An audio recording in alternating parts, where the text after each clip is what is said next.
For anybody online, we're one person short of a quorum, so we're going to wait a few minutes and see if we can get at least one more person online.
Good morning. I am going to call to order. We now have a quorum. The Pikes Peak Area Council of Government meeting for October 9th of 2024. Let's go ahead and establish a quorum. Let's go around the room. Let's start going left here. Kelly Case, Mayor, Woodland Park. Andy Gunning, PPACG. John Todd Dixon, Green Mountain Falls. Joe Wyke, Fort Carson.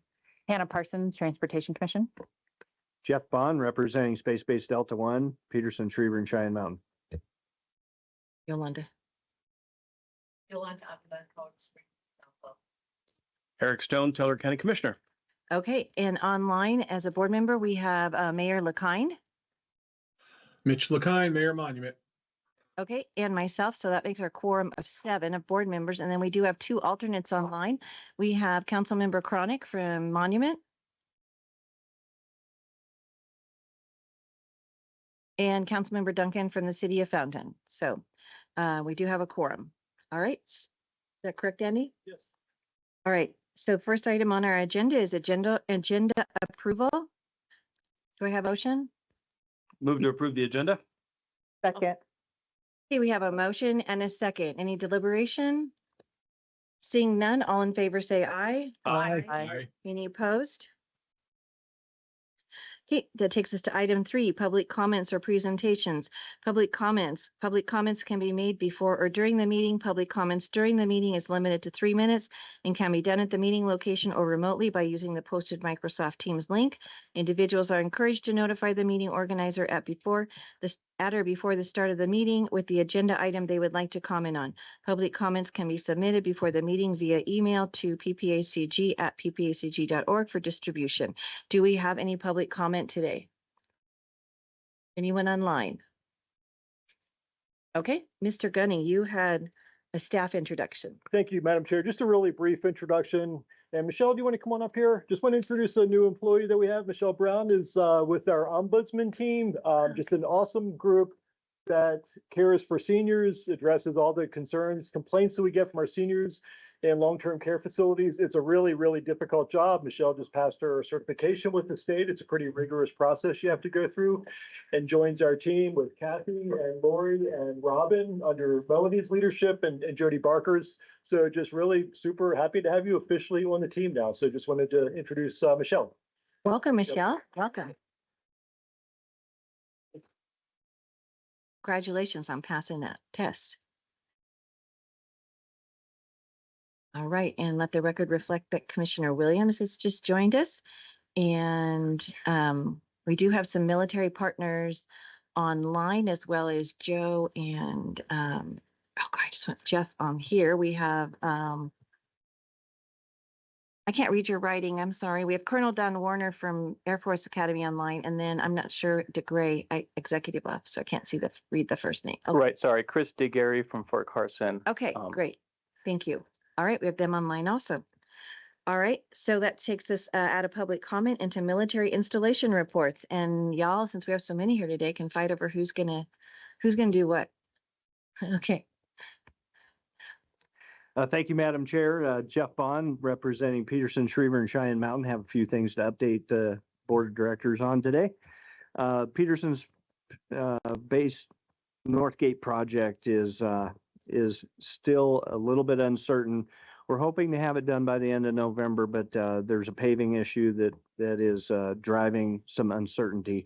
We'll keep you updated for November's briefing to let you know how close we are to completion on the North Gate and resolving any west and east gate traffic scenarios.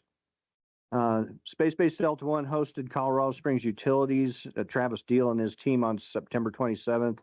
We discussed energy issues, utility infrastructure, and future challenges.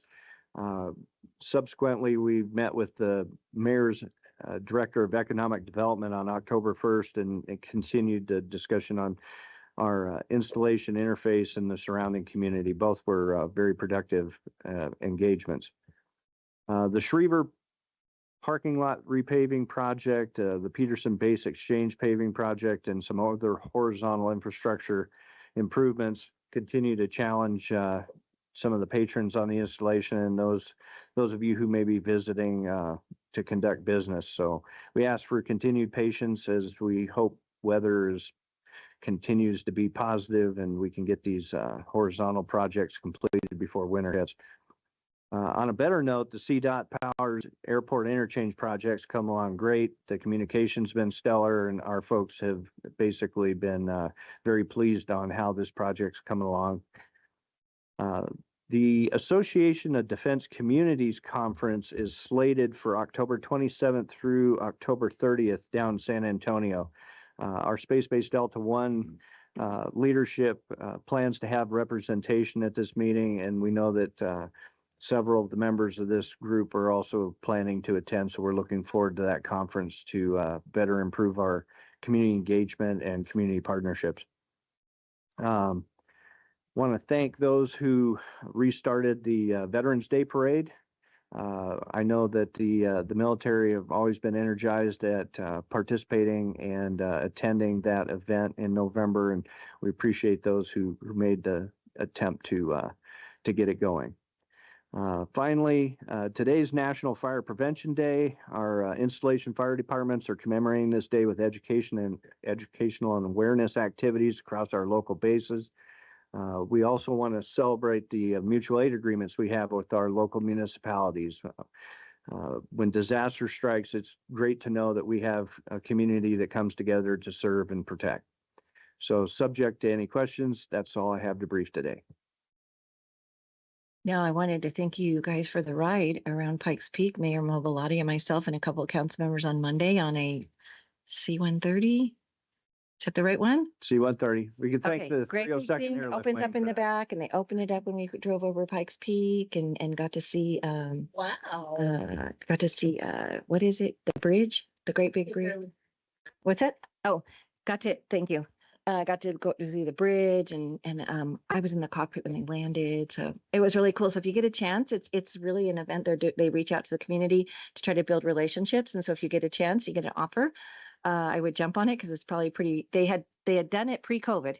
and then stopped it for a number of years. So this is them starting it up again. So that was really, it does take quite a bit of time, about half your day, but well worth your time. So thank you. And I agree with you on the Veterans Day parade. I hope the citizens from the surrounding areas show up for the parade. I was at the parade last year, and I was pretty disheartened with the attendance of people in the community.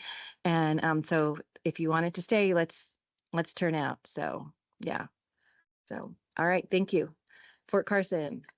Hey, good morning. I'm Joe White. I've sat in this room different times over the years, but not in this seat. So I'm the deputy garrison commander now in previously public works. That's my background. So I know we've partnered on many things. My briefing will sound very similar to my colleagues here. But Gate 19, thanks for all the help on that. Various agencies helped us. That's been a huge win for Fort Carson, and of course MAMSIP, which we're also benefiting from.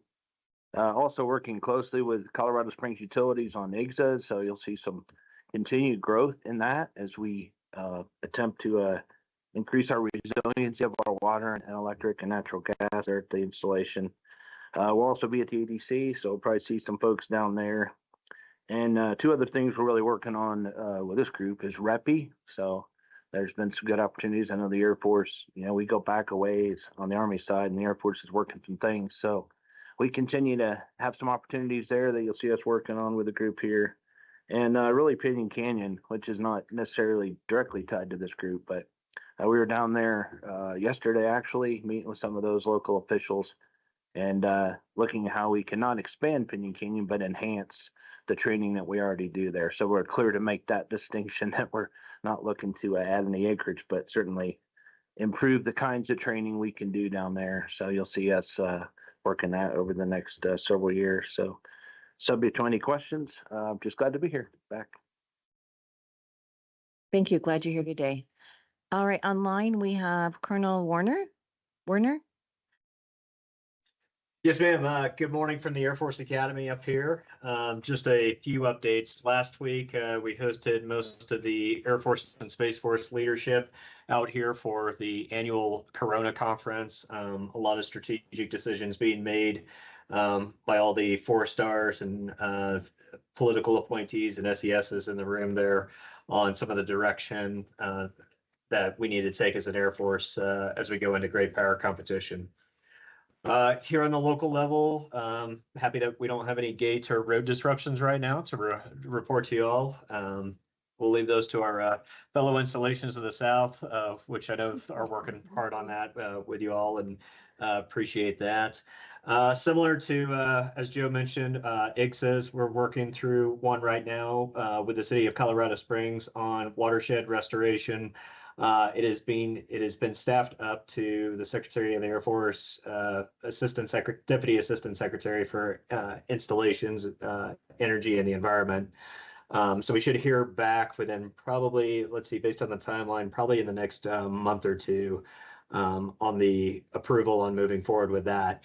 Probably the big news that we saw recently in the news was the partnership with Colorado Springs Utilities and them getting awarded the DSIP grant for putting overhead electrical lines underground here on the Academy, which is a huge benefit to the resiliency of their infrastructure, as well as keeping the Academy safe, reducing wildfire potential on the Academy, and then yes, just overall goodness there.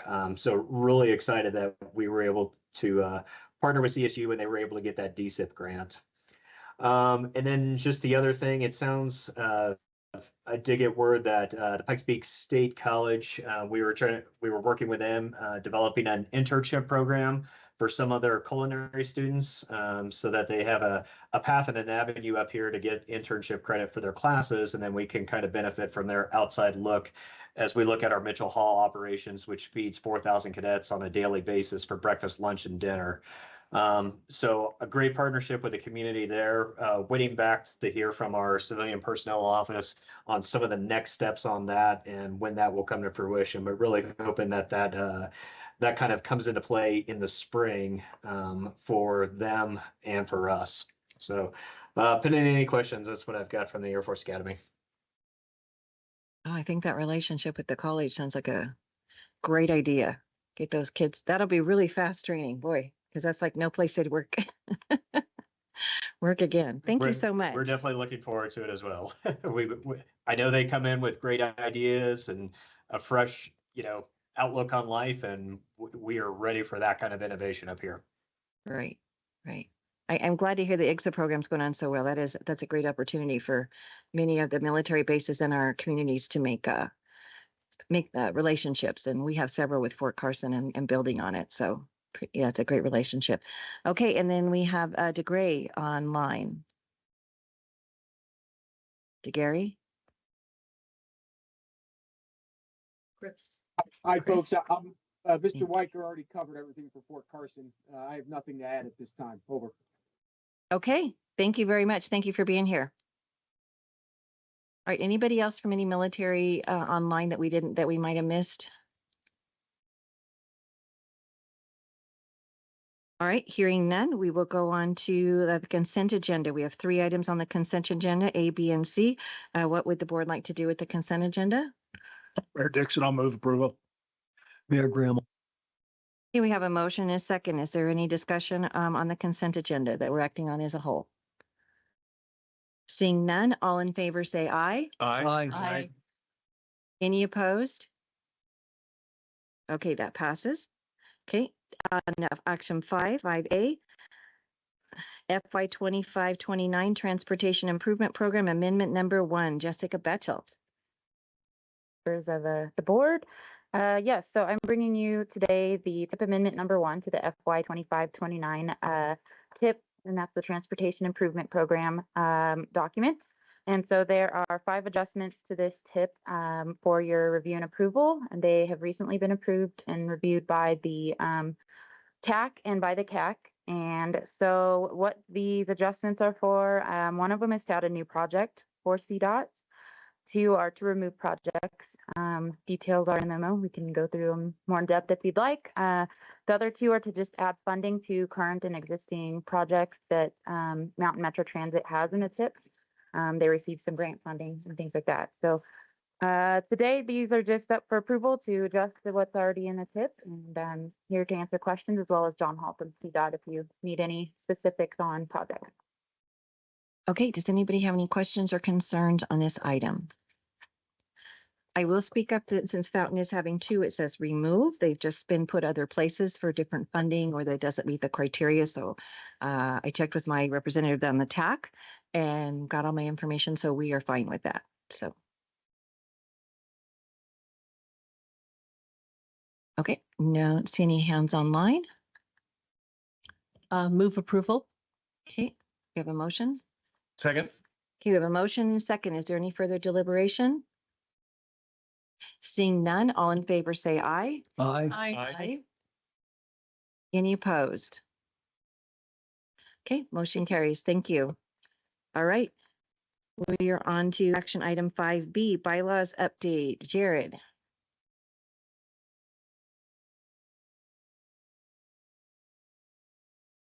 Good morning, members of the Board of Directors. Jared Verner, Public Information Officer. Forgive if I sound a little stuffed up. This wildfire smoke is just absolutely ruining me right now. So I don't normally have this wonderful baritone, but so we had discussed back in June about changing the bylaws to accommodate some more nimbleness by the legislative committee. We discussed in June about setting a number threshold, and we left it up to the board to really kind of come up with what that number looked like. And in that discussion, 4 was the magic number. And this is for the legislative committee. And Right. so what the need was identified was at the time was to allow the legislative committee to be able to provide our lobbying team some really good direction to be able to move forward quickly, especially in the final days of the session when bills can go from introduced to passed in the span of when the legislative committee typically meets. And so if the legislative committee, with the board's blessing, can make those directions to the lobbyists to be able to draft amendment language, to be able to establish positions with the Secretary of State's office. That's the why behind this bylaws change. There was a lot of discussion on Friday about if we hit 7, because then that's the 7 of now we have a quorum of the board. And the discussion was, the idea would be, and then we adopt the 2/3 threshold that the board does. This still doesn't change the board's policy in terms of coming back with legislative positions to the board at its next meeting. The board can still call a special meeting if it so desires, if it doesn't like what the legislative committee decides. But as long as there are 4, it would require a majority of those present. And there was discussion, well, 4 is an even number. What about 2? That would not be the majority. So in that case, you need 3. I will say historically, we do typically have about 4 or more members of the board at a legislative committee. It's rare we have 7 that would constitute a board of a quorum of the board. But those are we reflect those in the bylaws changes as we distributed. We did send this out with a 10-day notice to all the board members as per our bylaw requirements. Happy to answer any questions. I'm going to need more detail if you need to. Okay, is there any comment from either the legislative co-chairs? Yeah. Okay, Go ahead. So at one time, the board had to be unanimous to send anything forward to the legislature. And that changed, I think, after I was voted against whatever.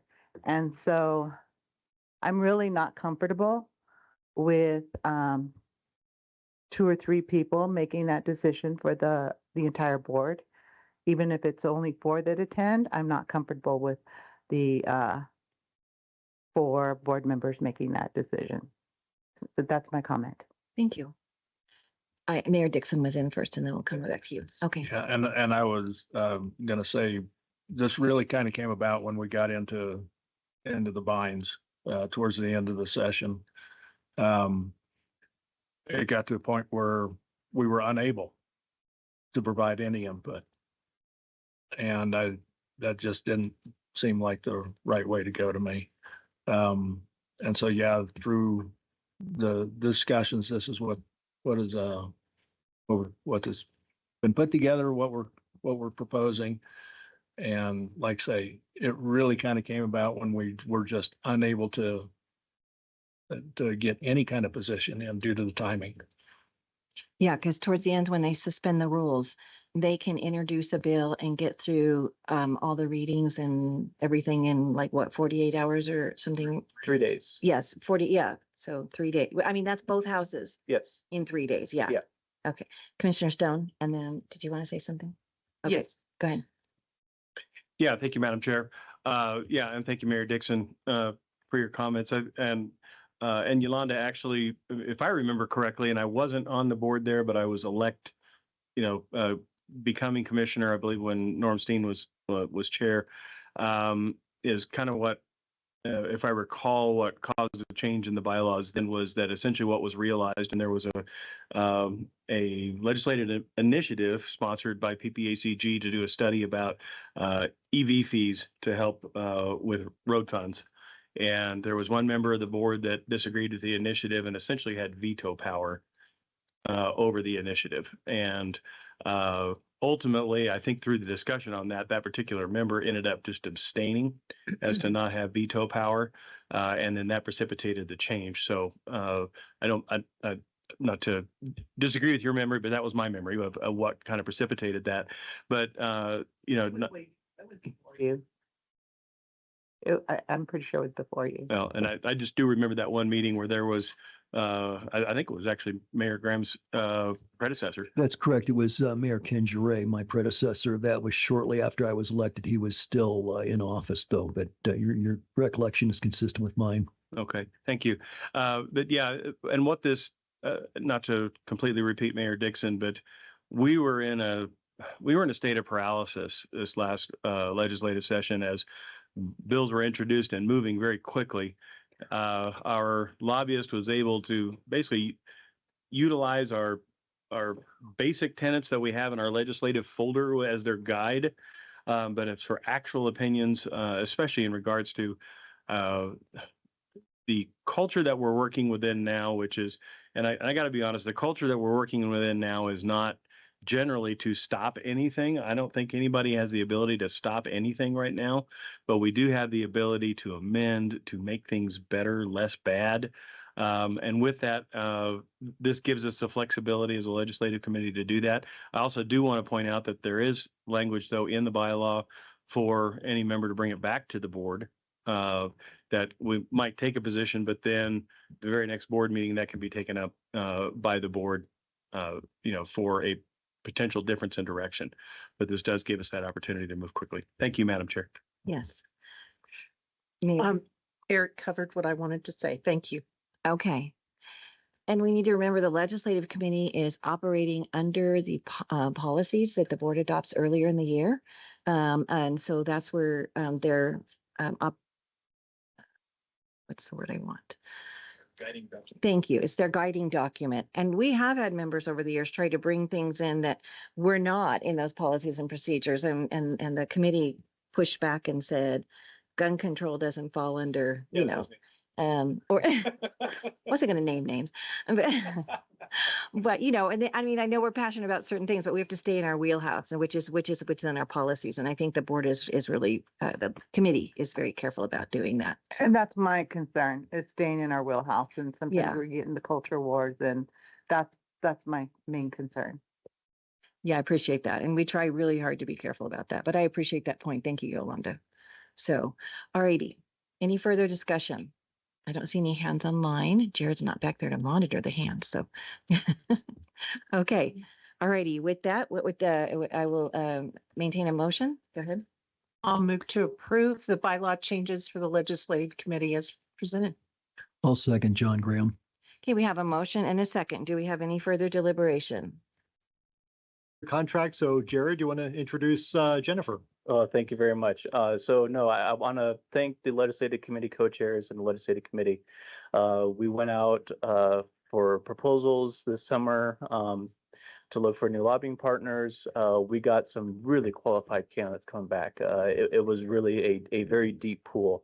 The legislative committee co-chairs met with 2 finalists who we had identified. And in that process, we selected Bowditch and Castle.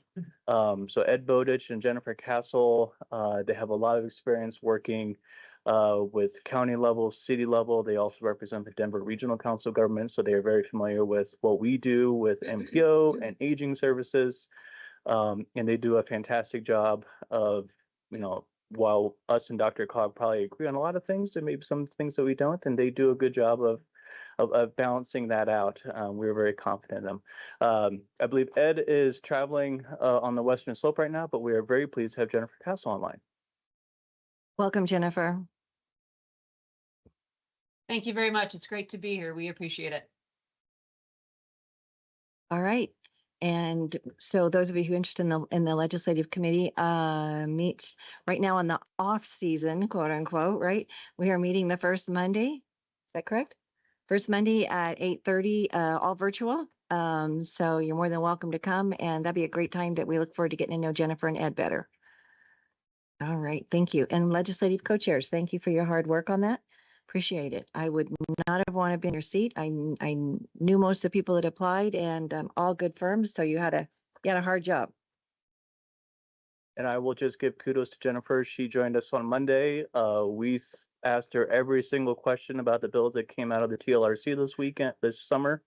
I thought she did a fantastic job covering all those questions. So if you haven't looked, we've got 5 bills that we're already looking at for 2025. Okay, and TLRC. Transportation Legislation Review Committee. Okay, all right, very good. Okay. Yeah, I'm sorry to miss that meeting, but I forced myself to go on airplane flight. So, what can I say? All right. Okay. Thank you very much. Appreciate it. All right. All right. 2025 draft budget presentation, Carol.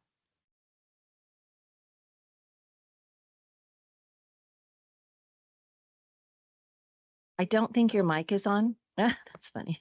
Thank you, Jared. Thought you'd leave it on for me. I'm here to present the fiscal year 25 budget. I have presented the board memo. I have presented a line item of revenues and expenses. I don't plan on going over every single line item with you. I'll go over some major changes for the year. What I'm looking for today is recommendations on 2 things. One is the 1.9% increase on dues that we're recommending. And the second one is a wage pool package increase amount for the fiscal year 25 budget. It shouldn't be a surprise that our expenses have increased for 2025. We are fiscally responsible, and we've looked, at each line item and have made adjustments where we can. And again, I'm not going to go over every item. If you have a question, happy to discuss them. And before I go into the fiscal year 25 budget, I'd like to just kind of finish up with the building project that we have completed. I'm happy to report it is within budget. We budgeted 1.2 million. The project went super smooth. Happy to report. Want to thank Cheryl for all her help on the project. The staff who was accommodating when we had to move people around. It was very smooth. So just to remind you, 1.2 million was the allocated cost. 500,000 of that was paid for with ARPA funding. The 700,000, the board decided that we would use cash reserves. You requested that in the fiscal year 25 budget that we figured out a way to start paying back the reserves to bring it back up to the 17%. And you also asked us to include some deferred maintenance cost in the budget, and I'm happy to report we were able to do both. Okay, so let's get into it. Our overall revenues are down by 2 million.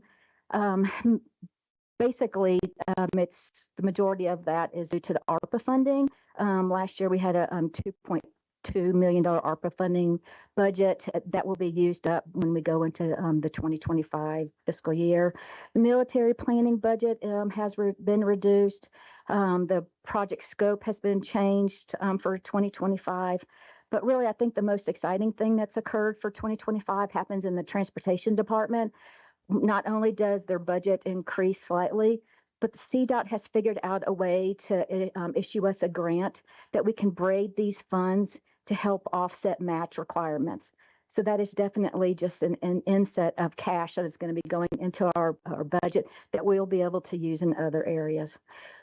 Again, I'm proposing a 1.9% dues increase, and that is based on what we talked about last year at this time. You asked me to look at the July Denver CPI, and we were going to use that percentage to determine increases. So the 1.9% increase is exactly what the Denver CPI in July stated. Full-time employees are budgeted as 41, which is the same as last year. And I just wanted to remind everybody that we do have a couple of programs that are paid for by dues alone, and that is anything that has to do with the SEDS project and with the air quality project. We did hire an employee to help in that area, and transportation is providing offset costs to help reduce the budget offset. Okay, so I told you, sure. Go ahead. Yes. I'm not sure if you have it at the tip of your tongue, but what are the dues now in the Colorado Springs pays? And with the 1.9% increase, what will Colorado Springs be paying? So unfortunately, I do have a number here, but it's not accurate because at the time I printed this out, I didn't have all the assessments in from the jurisdictions. So El Paso County just submitted their assessments to me just within the last week.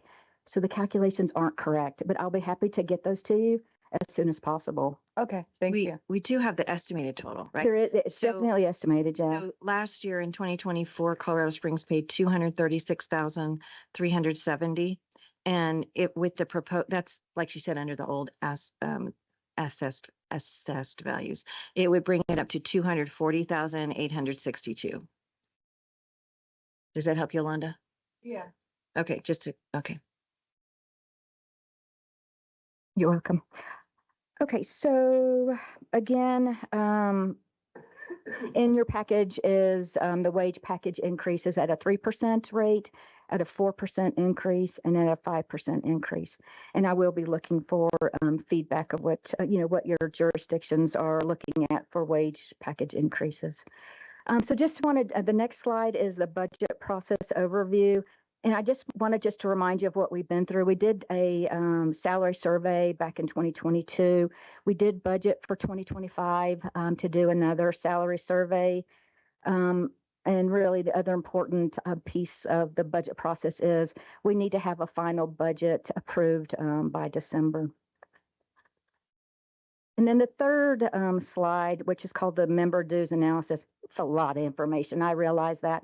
I started this analysis last year when we looked at dues, and I wanted to keep up with this analysis. I think it's good information, but really what I want to point out is how impressive our budget managers and our program managers have done to minimize match requirements, and so that dues now can be used elsewhere, which will cover building expenses, helping to increase the cash reserve back up to the 17% and help cover costs in the programs that aren't grants reimbursed. So I'm going to, if you have any questions on this page, let me know, but I'll move on. It's No, really, I'd like to highlight that page for just a Sure. minute. I think if you could enlarge the box on the right, Jared. Okay, not quite that big. It's the bottom. There we go. It just kind of shows that the member dues that we from 2012 to 2025, the increases we've done amount to 28.61% versus if we had been following the CPI Denver index all those years for the dues increases, it would have been 43.12. So I think that's important. I appreciate that information because as we look at 1.9, it puts it into perspective. PPACG has been very frugal with the dollars over the years. And go ahead, Andy.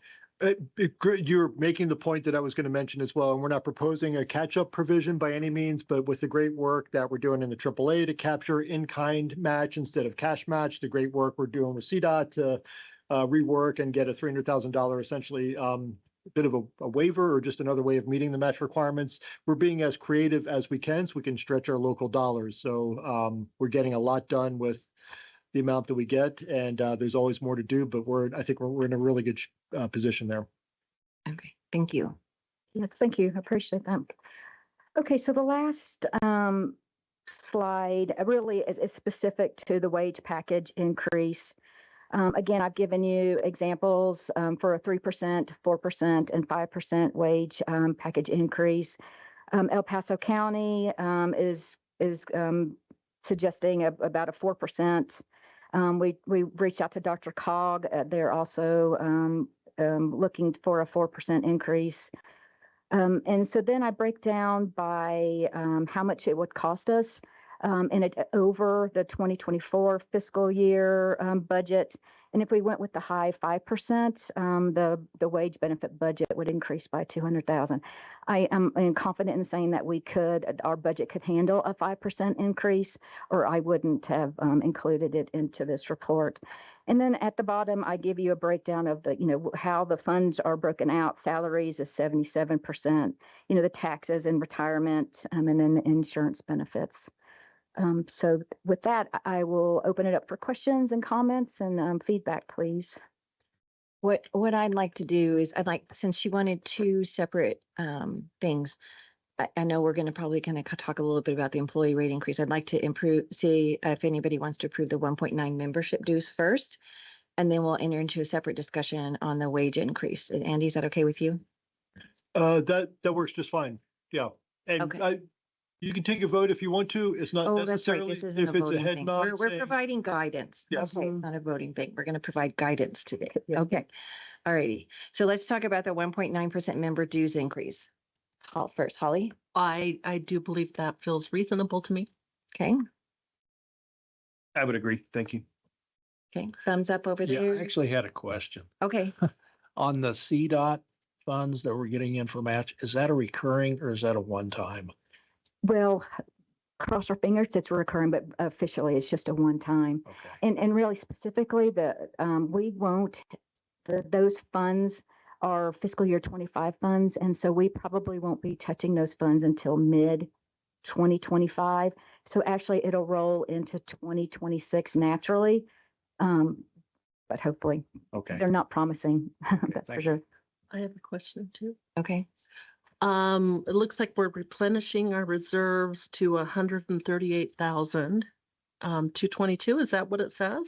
So what, so That's a capital replacement. yeah, so what back in, I guess it was June, I looked at replenishing the 700,000 and I estimated that we would be able to increase reserves by 150,000 a year to get us back up there. Okay. There's no way that we're going to get back up to the 17% in 2025. I'm just putting a little bit towards to getting us to that number. Can I ask how much is 17%? It's around 2 million. It would Okay. be around. Yeah. All right. And so I would just recommend if we have any underspending that maybe we move that into, the county's worked very diligently on increasing its reserves, but what we do with our underspending is a little different. But if we have underspending, maybe we move that into the reserves first.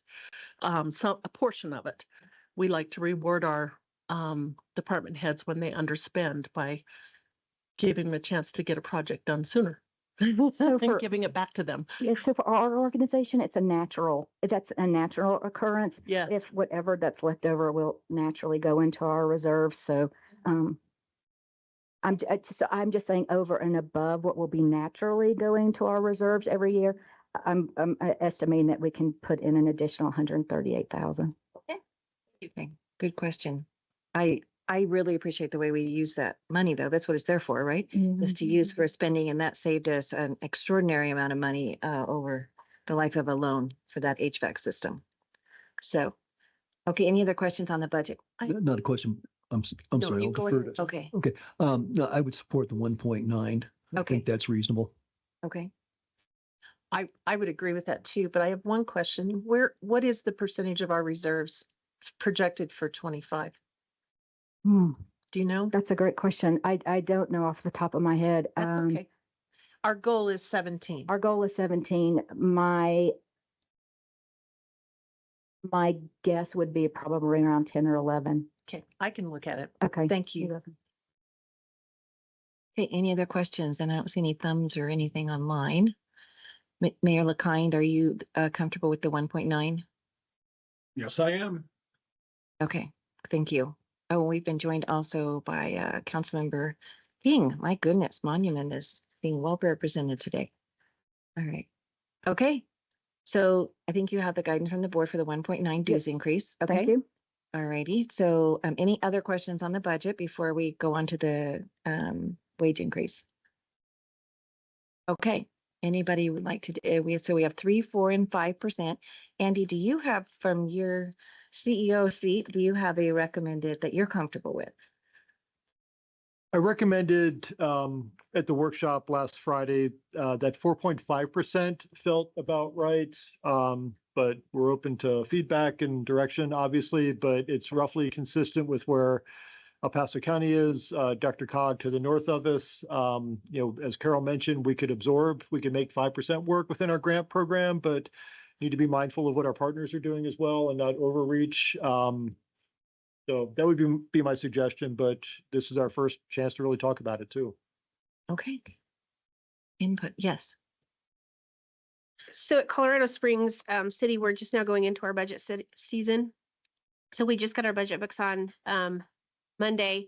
However, we've had some pre-meetings, and of course our sales and use tax is flat. So we're pulling from reserves again, or they're asking to pull from reserves again.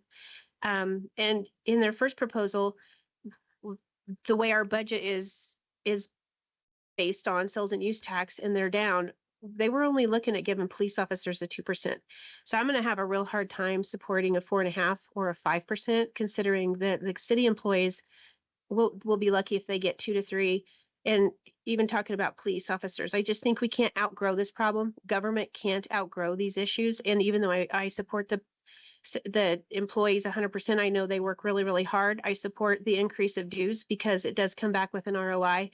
I think we need it, especially this year going into 2025 with everything going on, just looking at stock markets and I think we just need to be really judicial, and we need to be really economically smart this year, considering what's going on and reflecting with the city budget. I'm going to have a hard time supporting more than what city employees are going to receive.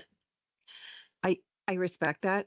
And I've been there. I've been I've been in that position before. I really agree. I think we need to learn to look at this board as a separate board, separate governing body, and looking at what we can do within what we do here.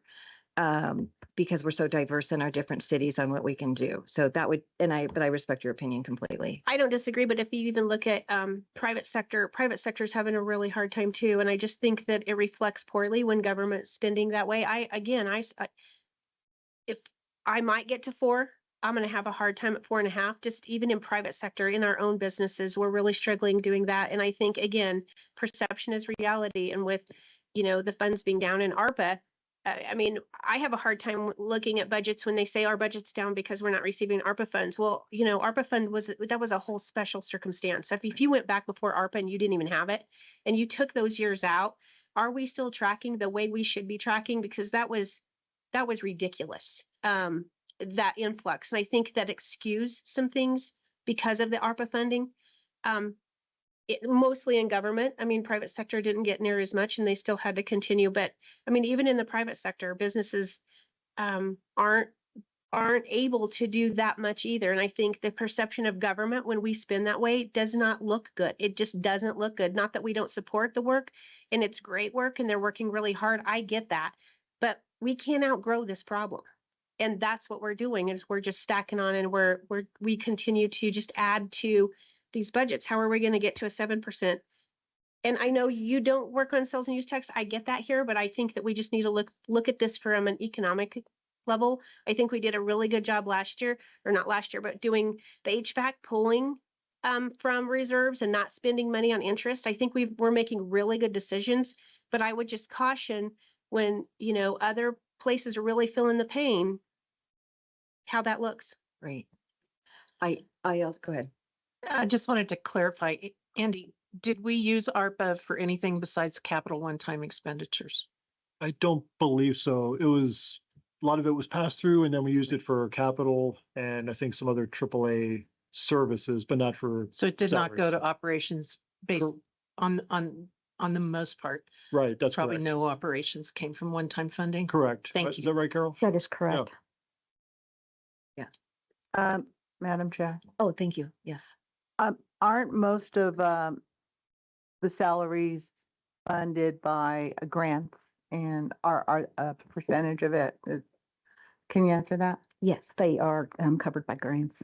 Yeah, and I think we're comparing apples to oranges in terms of looking at the city, maybe even at the county, this board and the employees, the staff that works is a lot different than the city.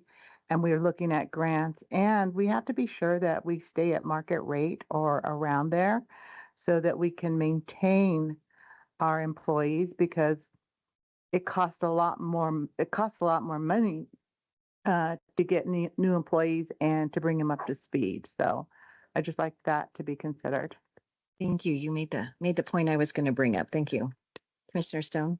Yeah, thank you, Madam Chair. For Teller County, we're kind of similar to the city of Colorado Springs, as we built up our reserves to get ourselves up to about a 75-day reserve. In order to balance on our published budget in October, we're actually going from 75 to 48 days, which is pretty extreme. But in the meantime, between now and when we publish the budget, we're also going out and looking for a total of about 8% in cuts in operations from all of our, all of our departments that, that aren't funded by grants like DHS and public health. So we are doing that in order to try to hold a 4% that we've set aside. I don't know if we're going to be able to do that. Like I said, we're going with a published budget where we're using some funds as, you can't balance your budget with reserves. You can do it once, but you can't continually do it. So, we're hoping to be able to make some changes before the final budget goes through. But that's I think it's reflecting a lot of people. Our projected sales tax is flat or slightly declining. For us, property tax will be down, despite the fact it's a non-evaluation year. We're seeing pretty significant reductions in production from the mine, which everybody should have in mind. But when they don't produce, it hurts you. So that's the situation and tell her. So, you know, I agree balancing between, yes, somebody else is paying for this, but also we still have to turn around and answer to everybody else. And I certainly don't want anybody to be able to potentially rightfully question, why did you when the city, or why did you when the county could not? So thank you. Commissioner Williams. So when I started as commissioner, I think the first 5 years we went at 2% a year. We had huge employee turnover. So we finally had to do 7% one year. And then in addition to that, we did a salary survey and had to make mid-year adjustments to specific departments, transportation and DHS. And this year we're having to do some adjustments to motor vehicles and some mid-year adjustments to some positions in the clerk's office. I hesitate to go lower than 4%. Just because if you get into that situation where you're having so much turnover, then all you're doing is training new employees. And so that's what the county is trying to stick at, is 4% this year. I will say in balancing our budget, we have to provide 4 new courthouses. So we're doing several more 4 new court rooms. And so we're actually having to draw upon our reserve for $1 million for that. We're going to do that in the basement of the existing courthouse. And we're going to have some serious expenses in the next 15 years regarding courthouses. But every time we add a courthouse, we have to add district attorney employees. But I think that I'm comfortable with the 4% because that's what the county is going with. I understand the city going with 2%. And I might have some arguments back against that if I were on city council, but I'm not on city council, so I don't think I'll touch the city administration with the 10-foot pole today. That's just a proposal that that we're hearing. I can support a 4, but when we're increasing dues to a city that's pulling from reserves to do business as usual as it is, it just, perception is reality. And how do we go back as council members and say, yeah, we support this big increase, and then we're going to come over here and use that? I know that's not the case, but how does that look? So I agree with you. That's the proposal. Yeah. I'm with you. I can support a 4, but we can't outgrow that. Yes, Councilmember Yolanda. Yes, thank you, Madam Chair. Also, I'd like to keep in mind that I believe that we're not dipping below our 17%. It's ideal to have 17% of your budget. So it is we took 700,000 out for the HVAC system, so we didn't have to take a loan out and pay a horrendous. No, I'm talking about the city. Oh, I'm sorry. So it's not like we're dipping into, like it's getting below. We're looking at reserves, but we're still staying above 17% at the city. And I just wanted to bring that Okay, to everybody's I got a little attention. confused. So it's not like we're exhausting our reserves to do this. So Right, so we're technically in fountain dipping into our reserves to do some Yeah, we're one-time not- things this year too, right? Because we're our still in reserves are good up faith. above Yeah. where they're required to be. So, yeah. All right. May? Yes. I just would like to echo Commissioner Williams' comments about market. And when you don't stay up with market, it will catch up with you. And then in a particular year, you take a huge increase to try and reach market and retain quality employees. So I agree with you. I think that we have to stay with market, and I would support the 4 or 4.5%. And I believe that's where we're going to land at the city as well, with a split between merit and COLA. So I just wanted to share that. And I also agree with Yolanda and you. We are also spending some of our reserves on some one-time investment, but we will maintain actually a 20% reserve, which is what our council has established in policy at this time. Yeah, ours is 20 also. Yeah. Thank you. Okay, all good discussion. I have concerns about some of the employees we have, Andy, are really kind of specialized in their industry, and we have difficulty attracting them. I mean, what was it, air quality? Is it air quality? Is that correct? We went a couple of years Right, that's finally filled just finally this past filled. year. We've Yeah. got modeling folks that are hard to find and we want to keep them. So it is a little bit unique as far as the qualifications Yeah. for some of the spots. I know our planning department, we've been trying to find planners for a couple of years now, and it just slows everything down. And it slows the money coming into the city down, and it slows the building down, it slows everything down. And so if we're potentially losing grants or opportunities because we can't fill those positions because we can't compete, I mean, we're never going to be able to compete one-on-one with the private industry, but you know, you attract a certain type of person that wants to work in this industry and has a passion for community service. I think we need to stay competitive. So I would be leaning towards the 4 or the 4.5. You know, so and I know it's hard because we have to look at our own cities too. But and I think we did go through some years when you were saying the county was doing 2%. I remember those years, and it was really hard here too. So so you need guidance. So I'm going to ask everybody in the room to kind of give what their thought is, to give them guidance to bring it back, because we do have to pass this by December. So anybody want to? You had said 4 to 4.5. Is that correct? Yeah, I think that Manitou Springs City Council will be discussing this in a budget retreat on Saturday. I anticipate that we're going to be discussing 4 to 4.5%.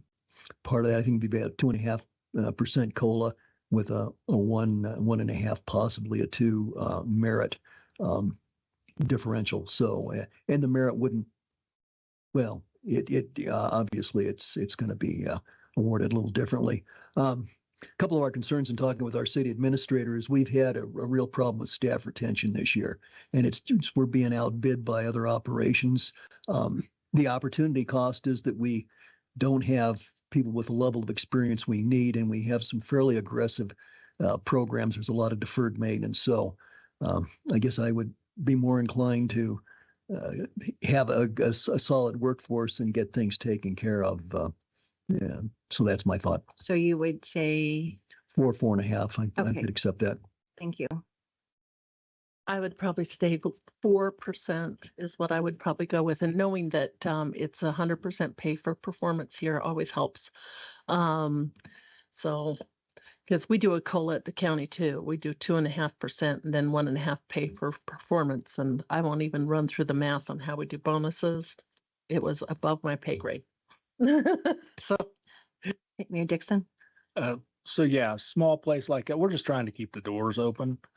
And it's a pretty much a continual challenge.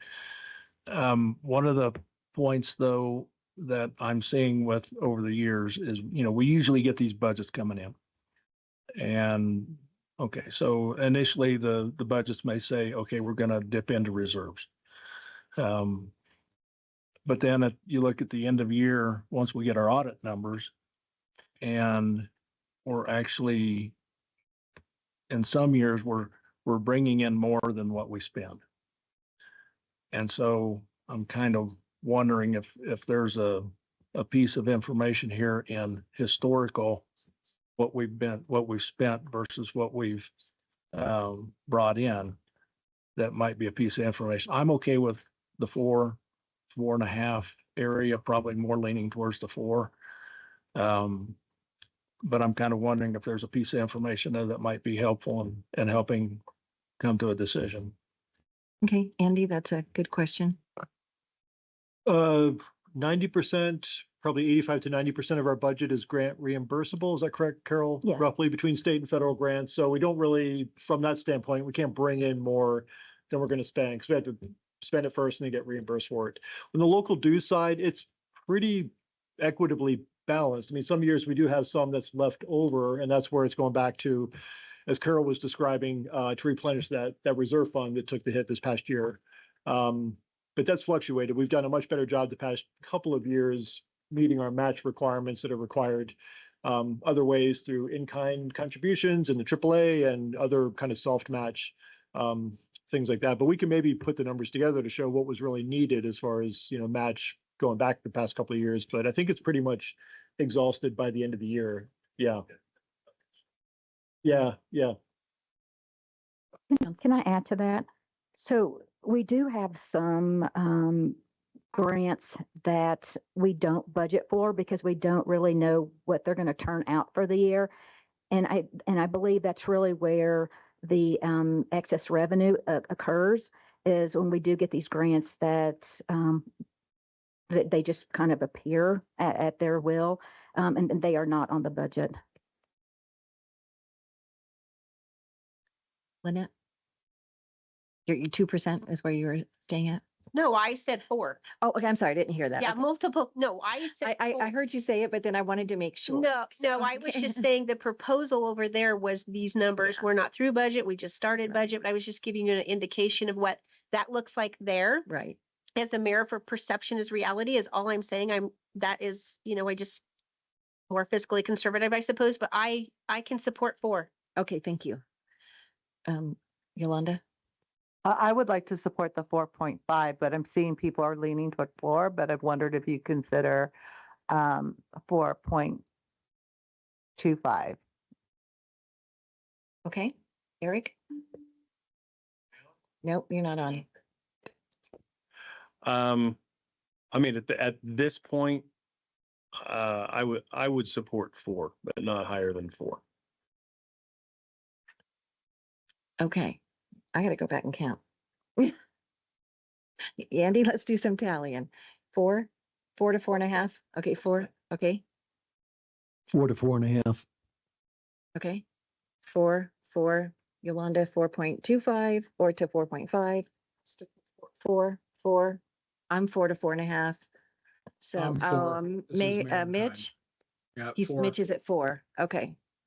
All right. Okay, this is super helpful. Really appreciate the discussion because this is the first time we've really had a chance to talk about it and find out what some of the other jurisdictions are doing that we haven't heard about so far. So this is always a healthy part of the budget discussion. So appreciate this.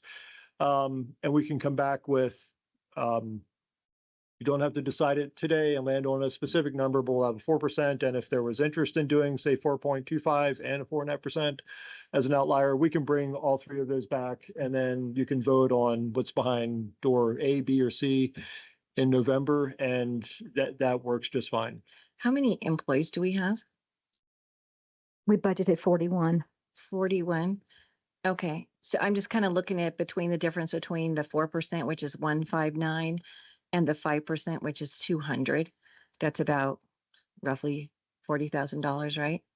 And if we have 40 employees roughly, that's about $1,000 difference per employee.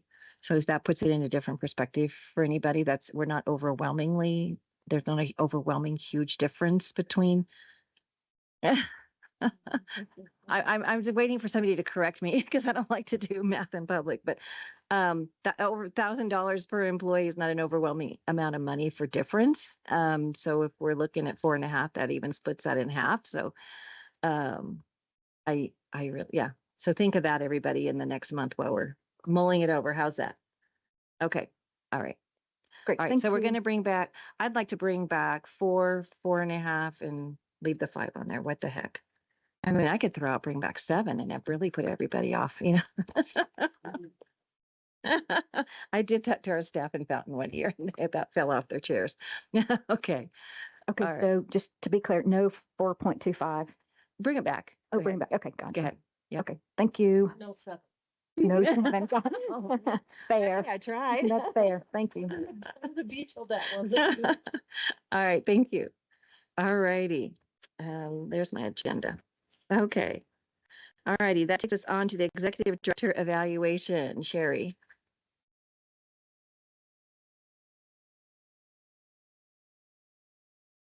Good morning, Madam Chair and Board. Sherry Hoffman, HR Generalist, PPACG. Sherry, could you move the mic up just a little bit? Yep. There you go. In your board packet is a memorandum outlining the evaluation process for Andrew Gunning, along with an informational copy of the evaluation form. After today's board meeting, all voting board members will receive an email. The email address is noreply@qemailserver.com. I'll make sure to send that out. The survey will come, or the evaluation process will come from Employers Council as they are managing the confidential data collection. If you don't receive the evaluation, please check your junk email box or ask your IT if it maybe got caught up in their spam blocker. You can also email me and I'd be happy to have Employers Council resend the evaluation out to you because everybody has their own link. So the evaluation can be completed on your mobile device or your computer to facilitate making the evaluation completion a little bit easier. Please make sure to complete the evaluation by October 22nd. Employers Council will send out 2 reminder emails. I will probably send out a reminder email as well, and I have involved Mayor Thompson with reminders as well. So I volunteer to be the nag this year, okay? I don't want to do that again. When does it have to be done? It just needs to be done by October 22nd, completion, and we just want to make sure to have a timely evaluation process and make sure we get as many board members and doing the evaluation for Andrew, which is super important as well. And then we will compile the results and they'll be discussed at the November board meeting. Is this a 360? No. This is only less than 20 questions. Oh, good. Yeah, Yes, we that's we 360. decided last year not to do the 360 again. It was just too confusing and to make it shorter. And if, So and if long. there was a reason that we felt we needed to go back to what we could, this is also cheaper Yes. than doing the 360 every year. Sharon, I'll help you. How's Okay, that? thank you. I'll split the Okay. duty with you. Well, yep, so we have less to do, the more people just bite the bullet and get it done. It's less than 20 questions and you just check the box, right? Yes, you just have to check a box. It's relatively simple to do and all the results go straight to Employers Council. Yeah, and there's a place at the bottom to write some comments if you want. That's Yep. pretty much it. So I will tell you, when we switched to Employers Council this year and mine got stuck in IT twice and then went to my spam file. But the emails of them reminding me that I haven't done it kept coming through, but I couldn't get the evaluation. So if you start getting that reminder emails, that's where it's probably stuck somewhere. Okay. And Andy, do you have an evaluation coming from your employees? I thought that was what the 360 was. I'm sorry. We don't do the one from employees. We do the board only. Okay, thank you. We were getting less than a third of the board participating with the 360 in the longer surveys, and it's not effective if we can't get the board members to participate. I'll tell you what, I will try my very, very best to get Commissioner Vanderwerf to turn it in. Okay, thank you. As most of you know, Commissioner Bremer is starting to transition. She's very, very busy. So I don't know if I'll be able to get her to do one, but I will. Tell her it's really simple. So- I'll tie Stan around the chair with the belt and say, get to work. Well, it's not like taking your SAT where you have to, Stan If will you always get have graded- comments afterwards about Right. it though. So Yeah. Andy, you can just have a one-on-one with Stan in December. We do every year, yes. And it All is right. really easy to do on your phone as well. So if you're handy if you have your phone handy and you're sitting somewhere for 10 minutes, you could probably do the survey. And if you have any issues, like I had a couple years ago when I broke my right arm, Employers Council will call you up and do it with you over the phone and take your comments and everything, if that is easier for you. And certainly, ladies, if we need a spa day, we can choose something near here and we can just go and sit and have our nails done and do them all together. Are you paying? Well, heck no. I'm on a budget and I didn't get a 2% or a 3% or a 4% raise. I mean, I'm one of those people Lynette was talking about where your business is struggling. The percent of zero is zero. Thank you. All right. Are we done with this? All righty. That takes us on to other reports and we have CDOT. Oh, and we'll go ahead. Is it okay if Hannah goes first? Y'all fight it out. Okay.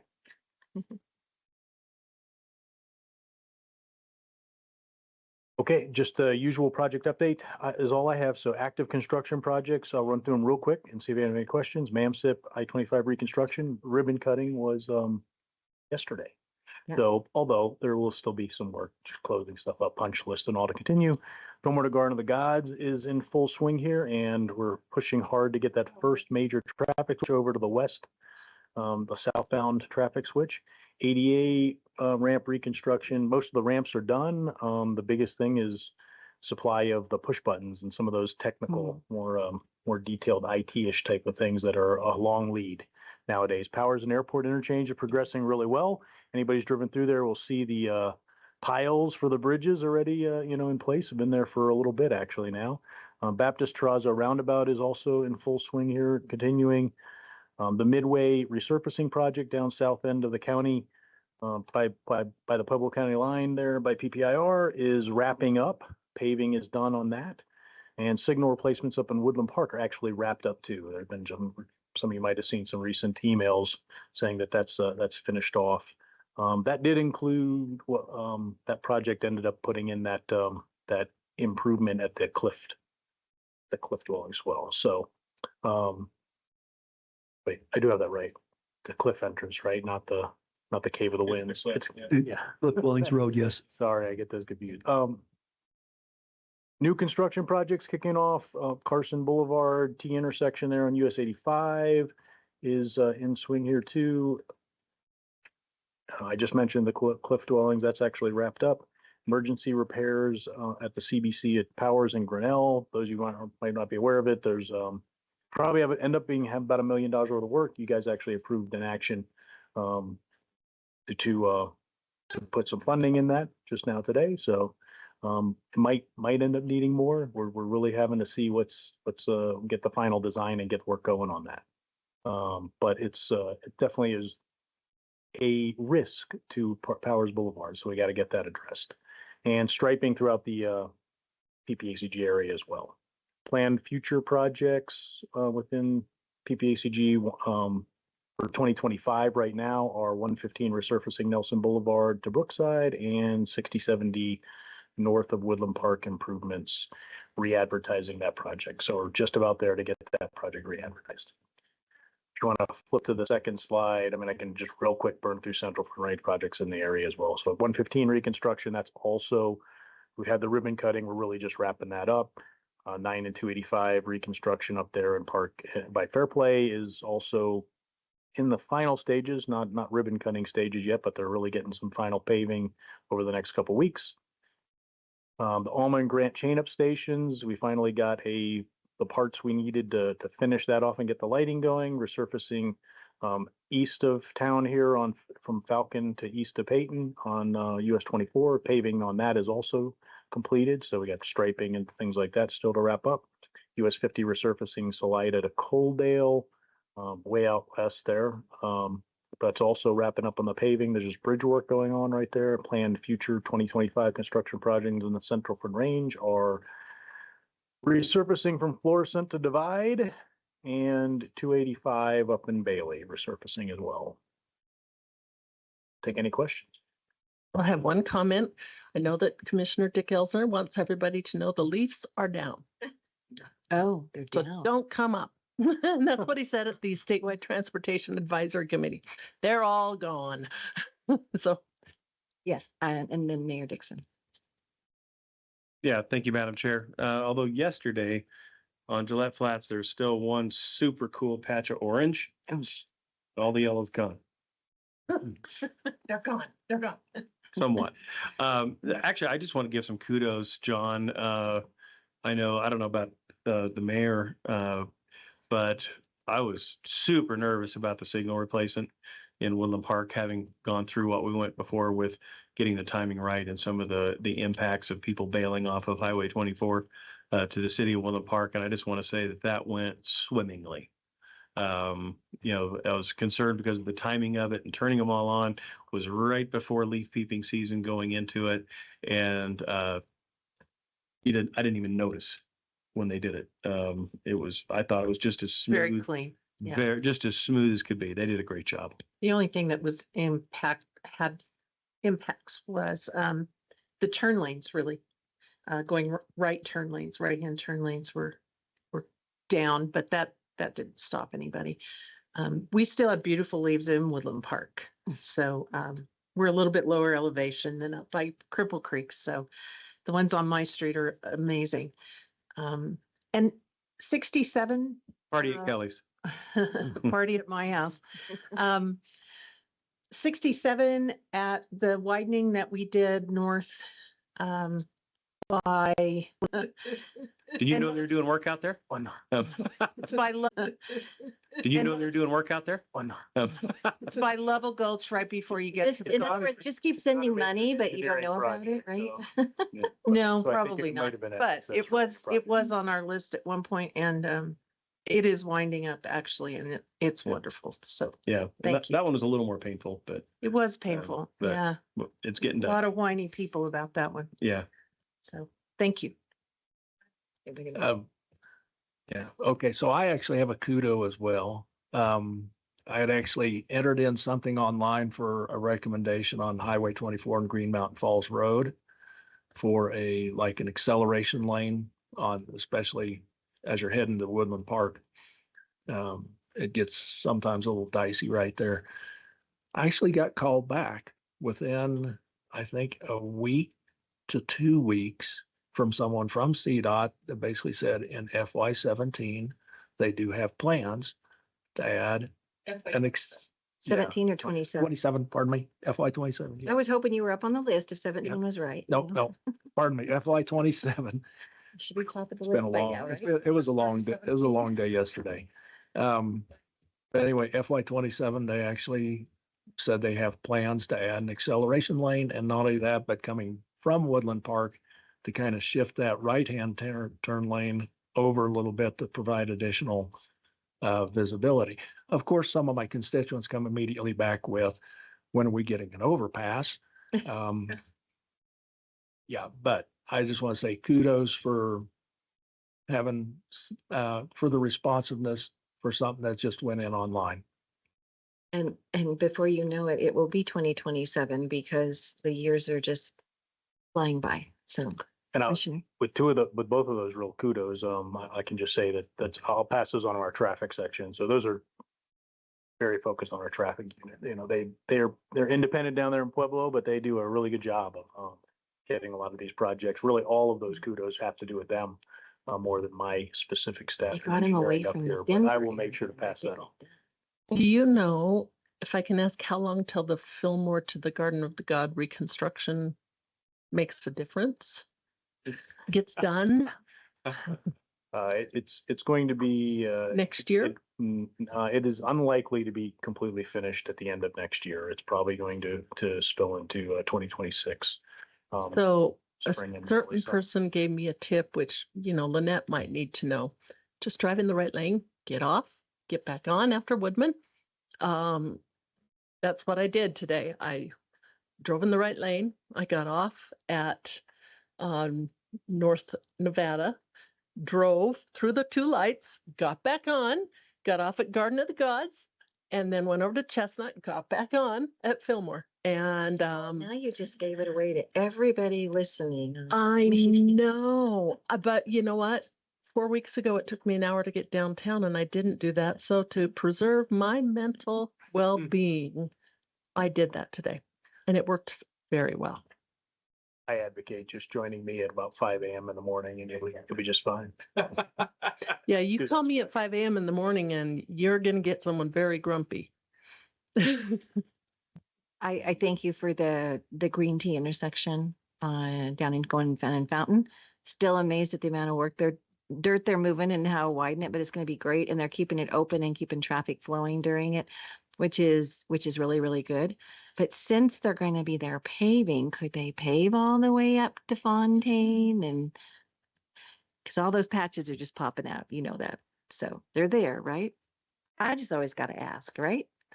I asked for the green tea intersection and we never thought we'd get it, right? CDOT found some money.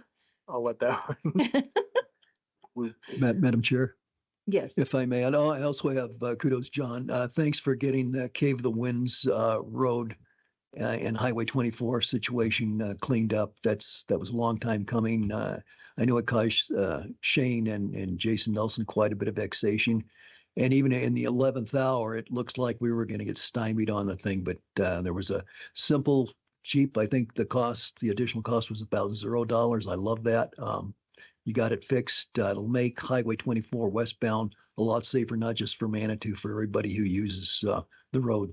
So thanks, and let Shane and Jason know that we appreciate your efforts. Wow, you got it good today. Thank you, Madam Chair. Yeah, Yeah. and a lot of messages to pass on to our traffic because every one of those were traffic. Yeah. But thankfully we heard from Jeff earlier about the, some kudos on the powers in airport too. So that's good. Yeah. Thanks. No, And- appreciate it very much. Thank you, Madam Chair. Thank you. All right. Anna. Thank you. Okay, I have a few updates. One, I think the biggest thing that happened last month, yes, at the Transportation Commissioner is that we did vote to approve Policy Directive 14. I know that was, there was a lot of discussion about that at the stack level, and the stack asked the commission to not to support Policy Directive 14. So I just wanted to give some background on that. And in one, for one thing, I just want to point out that I did not receive any comments, recommendations, or requests to vote against that. So I just want to be clear that we've talked about this in other groups, and I did not receive any comments. I did get some comments from staff at El Paso County. Unfortunately, it was after the vote. The commission only received one letter asking us to oppose and actually change that, and that was from the North Front Range Metropolitan Planning Organization in partnership with the Upper Front Range TPR. So they did write one letter to the commission that we received in public comments, and they had really thoughtful recommendations that I think would be consistent probably with PPACG, and we did raise those comments. The primary reason that I also voted in favor is because I think there's been so much discussion on Policy Directive 14 back and forth that I did not see a way for us to get to a agreement on what the policy directive was going to look like and really understand how it was going to impact the planning process. So staff has assured us that this is a living, breathing document. And for me, I think, and for, a number of the other commissioners who are new to the planning process, it's going to be really helpful for us to open this thing up and get started. So I felt like it was going to delay and shortchange the planning process. So, as we move forward with Policy Directive 14 and now into the planning process, I welcome input on how you see it specifically impact the process, because we can bring that back to the forefront and make changes if needed. The other reason is, so that was the biggest piece. And then the second is, there are a lot of, as everybody knows, we have so many enterprises now at the state level that influence how transportation and transit and all the things are funded. And so some of these things are very different buckets of money that can't be, one bucket can't be used for capacity and so on. So I do think also that's one of the reasons we needed to move forward, because as we start to look at that, some of the policy directive has to reflect the planning for those enterprises as well, because they're managed by CDOT. So that was another piece that I just wanted to bring up. So I'm happy to talk about that. And I'm sure that will be an ongoing discussion through the planning process. The second thing I wanted to mention is, this is more probably to the legislative committee standpoint, and that is that, last year it was, I think, Senate Bill 184. That was the CTIO bill that it's really around the rail. If you think about the transit and rail bill, a lot of activity, especially at the very tail end of session, but it requires a partnership between CDOT, CTIO, RTD, and the Front Range Passenger Rail District boards all to partner, which is very, interesting. It provides some challenges for us to overcome. So anyway, the first thing that was required in that bill was a report saying how the groups were going to work together. That was due at September 30. So that was a lot of work for staff that worked on that effort, and that report is out. It's just still kicking all of this off. So I'm paying very close attention to that, just so and we're waiting to see what happens with the revenue collected from 184 and how that's all going to transpire. One of the challenges we've had at CTIO from our standpoint was just knowing who was going to be the CTIO representative. It used to be Travis Easton from the PPACG area. That is now, the governor made an appointment of Gina Sacripanti, who is the COO of Phil Long Dealerships. And so you might recognize the name. She was with the Better Business Bureau for years, so knows many people in the region. She and I met last week and had a really good first conversation of intro of kind of what CTIO is, what the challenges and opportunities might be. So I think she will be a great representative for CTIO, and she's really doing the work. So she's called me several times with clarifying questions. So just wanted to make sure you knew that she is the new representative there. Also, there has been a change to the Front Range Passenger Rail District. Jill Gabler was the representative that had been appointed by Mayor John Suthers, and she recently resigned, given her new role in Pikes Peak Housing Authority. So, and how much that's requiring of her. So I do anticipate there will be a new appointment to the Front Range Passenger Rail District Board, which will be really great because I think then we will have a full slate of representatives of people to really work through some of these, how Front Range Passenger Rail District and CTIO and CDOT all work together. So those are my updates, but I'm available if anybody has any questions. That's a Colorado Springs appointee? Correct. That's correct. Yeah. Okay. You know, Andy, we had talked about adding Front Range Passenger Rail Report to our report section. I don't see it on here today. I need to connect with Lynette to see about getting updates on it from the passenger rail district, and we'll do that. And maybe we'll aim for an update next month. We just got the bigger presentation from Andy Karjan last month. Yeah, I didn't want to jump on it today because Yes. it wouldn't be prepared, but I wanted to make sure. Yeah, I was prepared. I don't have a lot, just to add to what Hannah said. Next week, there is a board retreat in Denver, a 2-day board retreat with Front Range Passenger Rail that will clarify a lot of moving forward and what that looks like based on all of this new information and looking at a ballot in 2026. And so I don't have much to update, but I will by the next one because of that. So I'll get with you and I'll see you next week, Andy, and we'll talk about how that should look. Yep, super. Okay, That sounds great. And I would love to have invite Gina to come to our meeting and give an update periodically what's happening at the CTIO as things really start moving there. With the car rental fee collection that starts in January and so forth. So yes, we'll reach out to Gina and get her scheduled as well. Commissioner? Yeah, thank you very much, Madam Chair. And Commissioner Parsons, I just want to start off by thanking you for being just extremely engaged, not only with PPACG, but also Central Front Range TPR. And I know it's for somebody who's busy with their own personal stuff, it's a heavy lift to do all of that. So I certainly do appreciate it. Just I'm sure you've already heard this before, especially in the last legislative session, but there's a tremendous amount of angst and hand-wringing about the potential of CDOT money being used for things that are their own taxing authorities, RTD, Central Front Range, or not Central Front Range, Front Range Rail, is they're their own taxing authorities. They should be able to stand on their own feet with the support, of the residents and the voters that they serve. So that was the huge angst around that. And, thankfully, it sounds like we got more towards forming a group rather than, than harming the funding streams for CDOT. So, and I've heard that from around the state from a lot of other commissioners as well, is of course that we don't want to lose our funding to something which would only benefit the Front Range or would only benefit RTD. So it's a concern, and I know you know the message, so I'm not going to go too deeply into that. But oh shoot, what was the other piece here? I go chemo brain again.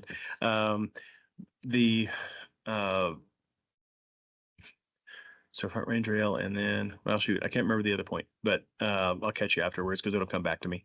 But again, I just really appreciate your level of engagement. I know you're listening. And oh, no, actually, I do remember the other point, which is of the Directive 14.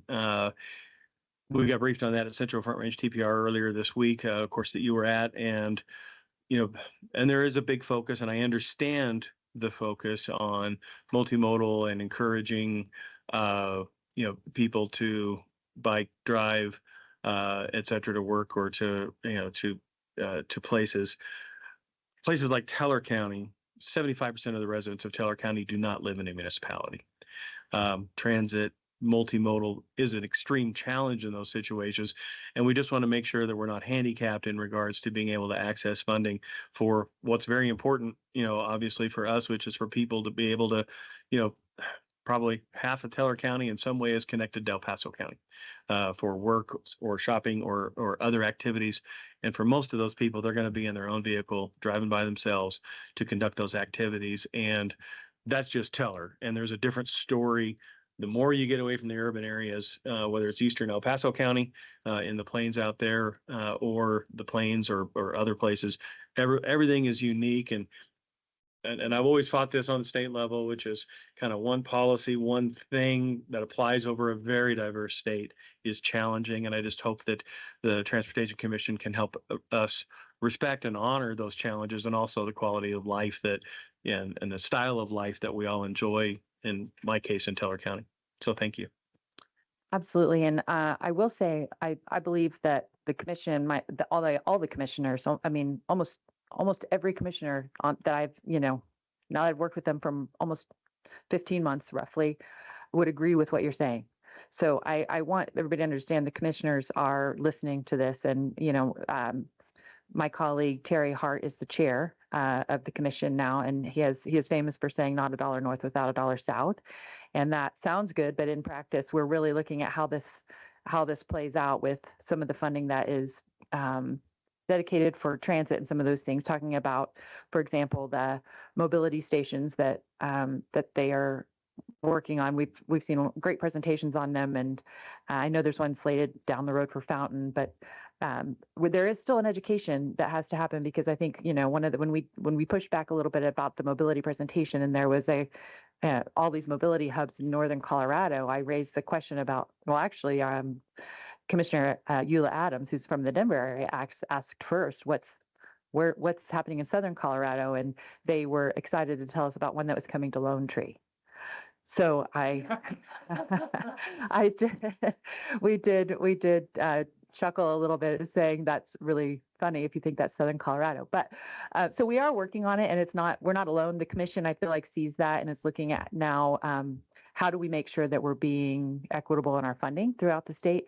Also, that was with a comment that I made last month when we discussed the Policy Directive 14 was, all the transit in the world that we do in northern Colorado doesn't help rural Colorado at all in getting around. So we have to look at everything from that direction. There are funds that are new to the funding stack that are from the Colorado Clean Transit Enterprise, a new enterprise that was introduced. Those dollars can only be used for that. So that's where I'm also looking at, and I know RTD Director Shane Ferguson and John and I, we've all talked with multiple stakeholders in the region and encourage everyone to look at what projects might you have that might qualify for transit, because there are dollars that can only be used for that. So what I'm hoping to do is let's see what those projects are, so that we don't leave money on the table that can only be used for those projects. See what might qualify. And then also, I think there's just an element of looking at seeing, okay, if this is happening in northern Colorado, then how do we seek opportunity to find other dollars, some horse trading, if you will, to see what can benefit our region. It's one of the reasons I really wanted to get down the road with our Policy Directive 14, because I want to see how it plays out. So I'd rather have more time in the planning process to see how that plays out than debating what the policy directive looks like. Yes. Yeah, thank you, Commissioner. And just to give you an idea of the flexibility I think we're seeking, you mentioned mobility stations, and previously it was transit stations. One of the things that was discovered by one of our major transit providers in Teller County, which is Teller County Senior Coalition, is because of weather and because of mobility, it was actually very difficult for people to get from their homes to a transit station if they were set up. And now in Teller County, and I don't know what it's like in El Paso or in Eastern El Paso for the services out there, they have shifted and they're going door to door. That when somebody signs up for the ride, it's not going to a transit station and getting a ride. They are actually going all the way to their home, going door to door for mobility. And because you got to remember, we have 580 miles of roads in Teller County, and only 80 of those are paved. So mobility is an issue. You're not, just even getting out of a car and rolling over, trying to come up with some kind of shelter. And of course, weather is a significant consideration on transfer type stations as well. So that's why they do door to door. So the flexibility to be able to say, well, this mobility money can be extended into maybe in a little different way to those that are providing that transportation, so that they can do maybe a little more because, weather, geography, and road conditions require it. So thank you. Yeah, that's excellent feedback. I look forward to hearing more about it.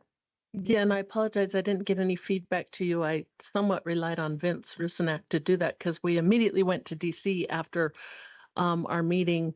But I would say moving on with Policy Directive 14 is fine. I just know that if we're looking at Front Range Rail or something for Colorado Springs, first of all, we cannot forget that Front Range Rail combined with RTD will send all of the travelers to Denver International Airport.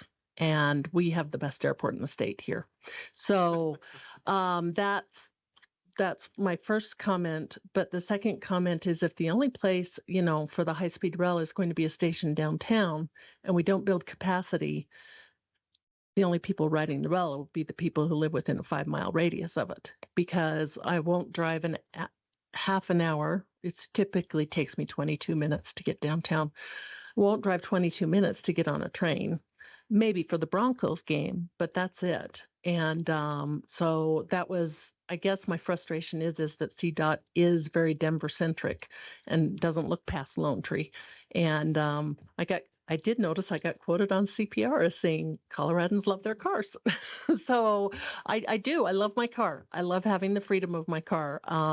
So I don't worry about the last mile or anything, but I don't also like the concept of induced demand. I got picked on by a constituent that induced demand works. And I said, well, you missed the first word there. It's induced.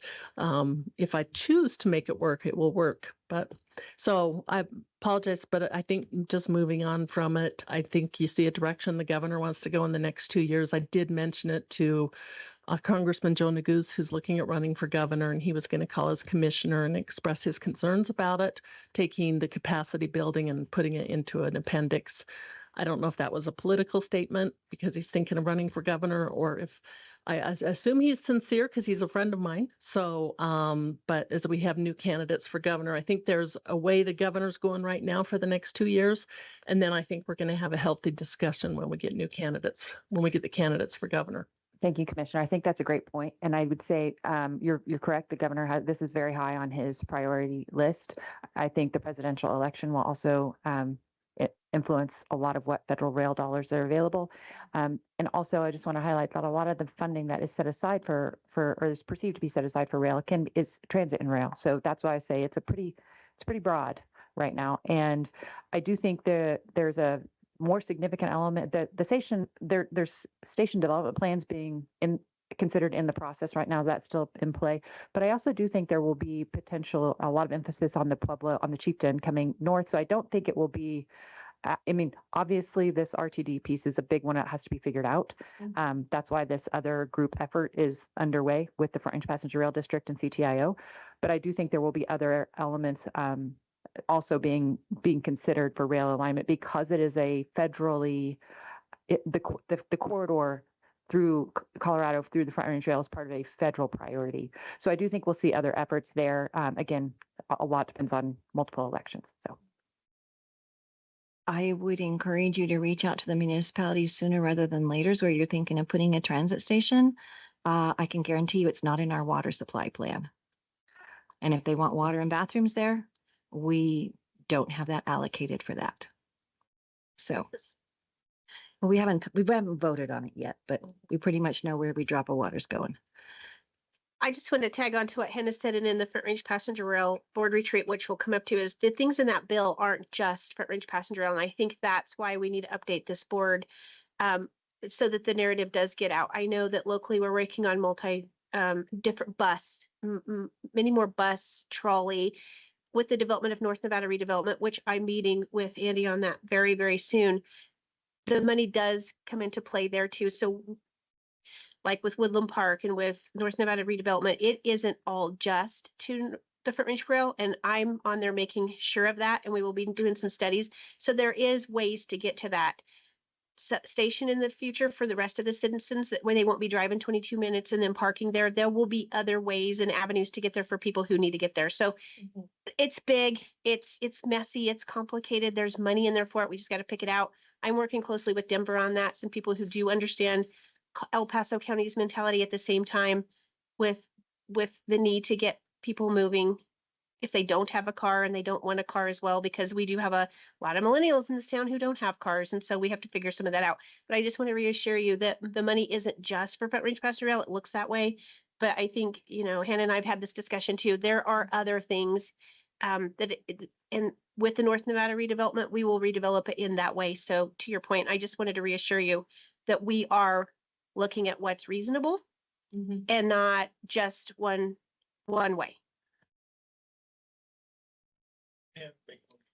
Oh, I'm getting all wrapped up in this, huh? Go ahead. Since we're on Front Range Rail and there isn't a report on that, I'm hearing some comments, especially from those even further south from where we're sitting today, is that they're concerned about an attitude on the Front Range Rail Board about, well, they didn't vote for it, so why should they get it benefit sooner? That the people who should get the benefit of the people that voted for it. But the reality is, should a tax go through, is that everybody be taxed on it. So as they put together the plans, I realized that somehow Denver to Boulder seems to have now become the most important thing in the world to Front Range Rail. I'm not really sure why. Maybe it's because it's a short segment, but is that, is make sure that the focus remains equal throughout the, that particular corridor. Yep, I hear what you're saying, and that is somewhat of the narrative, but again, that's why the board is looking at a ballot initiative in 2026. We're just looking at what that would look like. They're just in the beginning of that.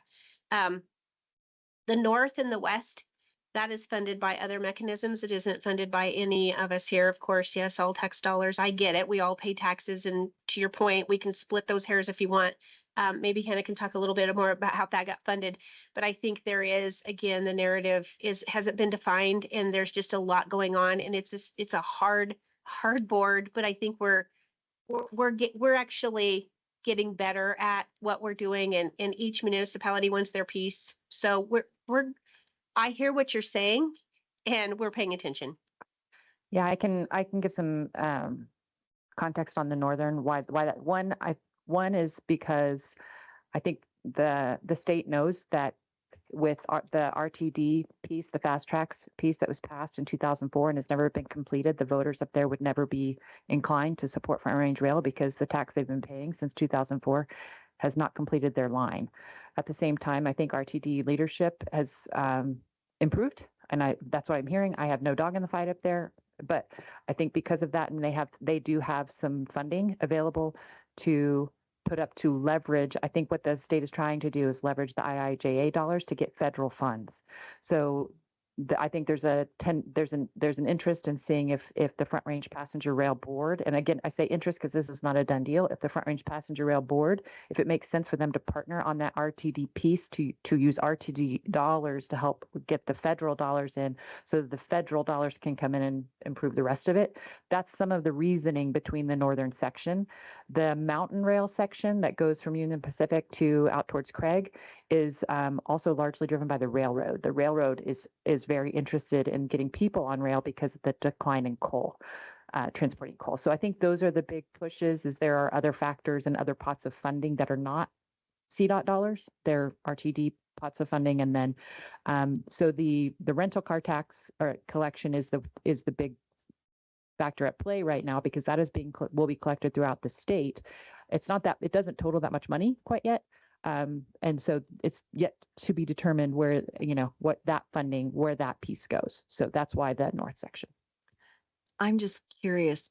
Part of the conversation, if we go way, way, way back in the beginning of all this, was to get the train from Raton to Colorado Springs to connect the people. Yeah. And that piece seems to have just really dropped off the plate. Yeah. Okay. It just is never any parts of the conversation. And I mean, I honestly, if it was in play, I probably would have used it last week to go to something in California, but it was impossible to try to figure out an easy way to get from point A to point B. So that isn't being part of the conversation. And it really to me, is a part of the conversation. The railroad was really behind that, from what I heard. Yeah, I would say that is what I was mentioning earlier. It's a federal priority to have that happen. Yeah. I think the state, this is a very, very expensive proposition. So I think that we are just in the crawl, walk, run stage. And that's why where there exists funding in the northern section from RTD and partnering to make that intercity rail to qualify for IIJA dollars, that's why that is the crawl stage. But all the planning for Orange Passenger Rail District, they're all looking at would it make sense and what piece it belongs to the railroad, what piece belongs to this, so it's just early, but that conversation has not disappeared, I promise. Okay, I was just curious because to me that would be a piece that would be maybe worth emphasizing down in this area, because that might be something realistically that people would be interested in using. I mean, when I went through the options of trying to get onto the rail to get to where I needed to go, it was pretty ridiculous to pretty much go stand in the middle of nowhere and hope they stop. So, okay. All righty. Good conversation. I'm glad we had time for that today. I guess I'm curious of on the Rule 14, Andy, would it be, and I don't know, I'm just throwing this out here, right?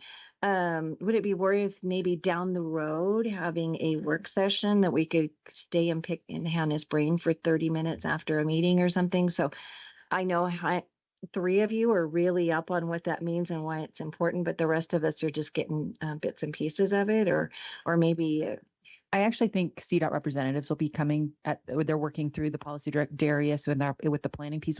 We'll set up a time to come and go through it in more detail. They did some of that with the Central Front Range. So yes, the answer is yes, it's going to be an ongoing process, but it'll be bigger than me. So. Yeah, but I mean, just maybe doing it after a normal meeting where we could get different people that might not come to this meeting, or, I mean, we may have to do lunch or something for those people that stay for RTA, so they can have, so. Yeah, I like that. It might be TAC members as well that are interested in being part of that conversation. And I know that the North Front Range MPO that you mentioned earlier, Hannah, they're still engaged in trying to look at ways to figure out what that process piece is going to look like. Yeah, John. Madam Chair, members of the board, Performance Directive 14, again, does impact the entire state. However, again, it goes back to your transportation planning region, or TPR. There are 15 TPRs in the state of Colorado. The first 5 are the MPOs. The first 5 that are MPOs, we have our own planning process that is derived from federal regulation. And so we already sort of have all of those things sort of baked in. The biggest impact of the Performance Directive 14 would be for this Council of Governments region, would be in Central Front Range TPR, our friends in Park and Teller County, and then portions of El Paso, rural El Paso.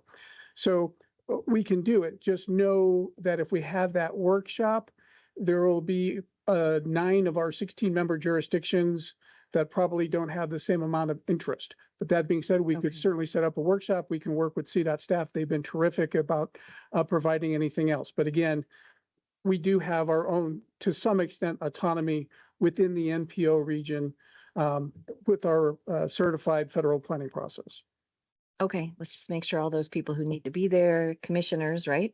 Rural commissioners would need to be there. Let's make sure we get all those people invited in at the table. Yeah. And everybody else, if you want to hang around.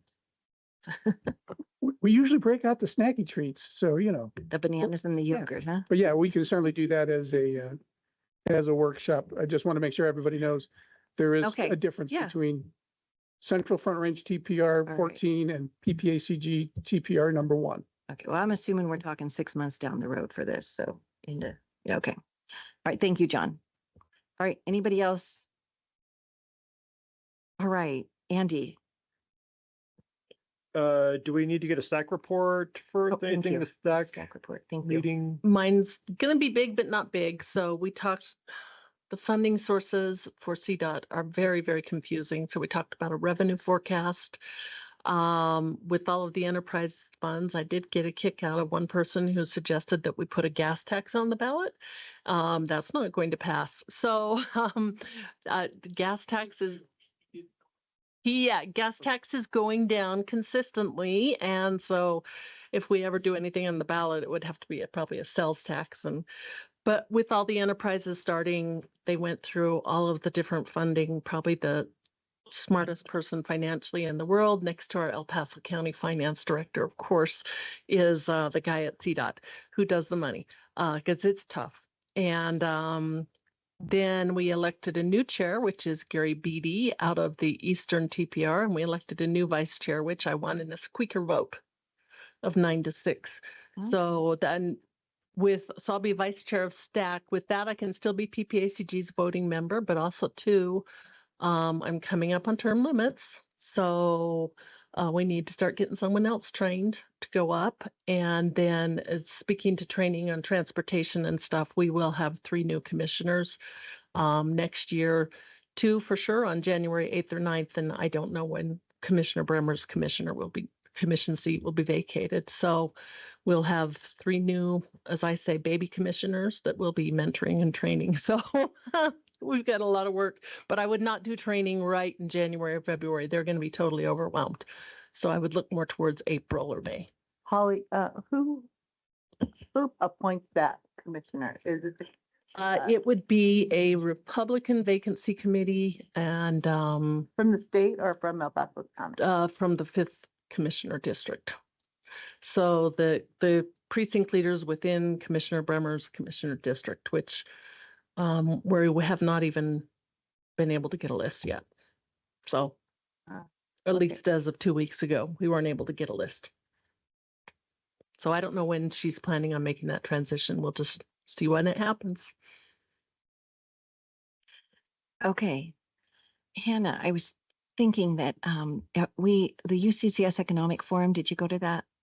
The state demographer I thought her presentation was really interesting. And when I was listening to it, I was thinking it in terms of Front Range passenger rail and some of the growth statistics and things she was putting out there, because it's just strictly a numbers game, right? There's nothing political with it. So if you could get hold of her slides, and I understand she was there like a week before she retired. So I don't know how we could do that, but if we could get hold of them, I think they might be kind of interesting for the two of you, because they were doing it from an economic point of view where people are living. I was looking at it from, oh, this is really good information for that too. So, okay. All right. Now, Andy? Okay, thank you, Madam Chair. Just 2 things real briefly, and then John's going to take just 2 minutes or so to talk about the long-range transportation plan and some moving parts between what the board's going to need to review, our engagement with the Transportation Commission and others. My 2 things real quick. I'm going to send out a survey of interest here probably by the end of this week to the board members to see who's interested in serving as a board officer in 2025. We're at that time of year again where we've got to identify, and we'll set up, I think the board sets up next month in November, a nominating committee to identify who the slate of officers would be in the upcoming year. So I will kick that out. It will be by the end of this week to see who's interested in serving in one of the positions: chair, vice chair, second vice chair, treasurer, secretary. For next year. Then I'll also ask who's interested in serving on the nominating committee so we can get that formed in November. So just wanted to give you a heads up that that's coming very soon. Other thing real briefly is we had a great celebration about 2 weeks ago on the 50th anniversary of the AAA. Great brochure was put together. The Older Americans Act was passed by Congress in 1965, and then in 1974 is when we formed the AAA, and just have a great brochure that describes a timeline of events and all the different service providers that we work with and when they were formed. Our chair was there as well to give some remarks. Just a really good, feel-good event, and look forward to another 50 years of just providing outstanding service to our seniors across the region. So just wanted to mention that as well. Just a note on that. I can't remember the exact number, but it was fascinating to me 50 years ago when they set that up, how little money they set aside for the entire nation to get this going. It was a pittance. It was, yeah. And where we are 50 years later and all the great things that yeah, that act is doing. So yes, can't imagine where we would be without that. So yeah, but that was a really good event. So just wanted to mention that. And with that, John, you want to take just a couple of minutes real briefly, talk about the plan? Yeah, I think most of you are aware that one of the requirements of the Metropolitan Planning Organization embedded within the Council of Governments is the development of a long-range plan. Every 4 years if you're in non-attainment, every 5 if you're in attainment. Currently, we're in attainment, and we are coming up to the 5-year anniversary of the last plan that we adopted. So we gave you a quick briefing last month. However, it was 9/11 ceremonies, and so not everybody was in attendance and not everybody could stay to the end. So as just part of a few minutes of Andy's executive director report, wanted to come back and re-emphasize that we need to be done with the plan by January. It's looking like that is highly unlikely, merely because some of the things that still have to happen, we're still working with CDOT to clarify the GHG rule as it applies to modeling. Once we have that clarification, we still need to run the model. We need to then generate a conformity report and submit that all in. PPACG will run the conformity analysis. Our initial take on that is that we should, with a revised plan, because a lot of the jurisdictions did remove some stuff. So we think we're going to make it, but again, it depends on how the rules are interpreted by CDOT in this current discussion that we're having. Then it goes to the Transportation Commission for approval. And at the same time, then we have to come back to you and get your approval on everything. Then we have to have a 30-day public comment period. I think you can see that sort of the dates are not going to line up. One of the major concerns, and again, I know I'm already hit my 2 minutes, is that one, things going to the Transportation Commission before maybe that you've had a chance to see the sort of the final thing. That being said, in my mind, it made perfect sense. I was like, well, I don't want to give them, I wanted you guys to be the last sort of say on it. And he's like, yeah, that's not a good idea. So to that extent, while some of these things sort of stack up and we have to sort of figure out how to do them, we'd like to start bringing you sections of the plan that are done because for the most part, we have everything sort of figured out. Again, your jurisdictional members who sit on the TAC have done a great job and have been very supportive, and they've given us all of the projects. And so to that extent, we should be able to bring you most all of the written text and everything else. And we'd like to start bringing you that as early as next month, have you start sort of going through that. Again, not optimal, not what we had intended, but back in January of 2020, when we adopted the plan, didn't know about a little thing called some sort of global pandemic COVID thing. We didn't know about the GHG rule, which again was adopted later. So we've been resilient and we've been just sort of rolling with the punches and getting stuff done. But that being said, we're crunching a lot of stuff in a couple of months, and that was not our intent. And we know that in a perfect world, that's not the way you as board members would like to see things. We would have, I think if we look back at what we did with the 2045, we stretched it out for like 6 months. I don't know if some of you even remember, we had a community group come in at the last minute. And even then we sort of rewrote sections of the plan sort of on the fly. But it is what it is, and we're doing our best to comply with the federal regulations, the new state regulations, while at the same time respecting your staff's time and your time and getting us to the finish line. So just wanted to give you a heads up. That's where we're going. And again, if you have any questions, feel free to reach out to me in advance.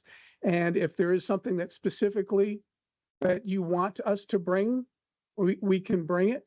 Just know that if I were to bring you something next month, which wouldn't be finished, but in theory, if you wanted me to bring you the whole thing, even then, after you adopt it, other folks still have a say on it, unfortunately. And so we would then need to bring it back to you again anyway. So again, we're trying to figure out the best way of moving forward.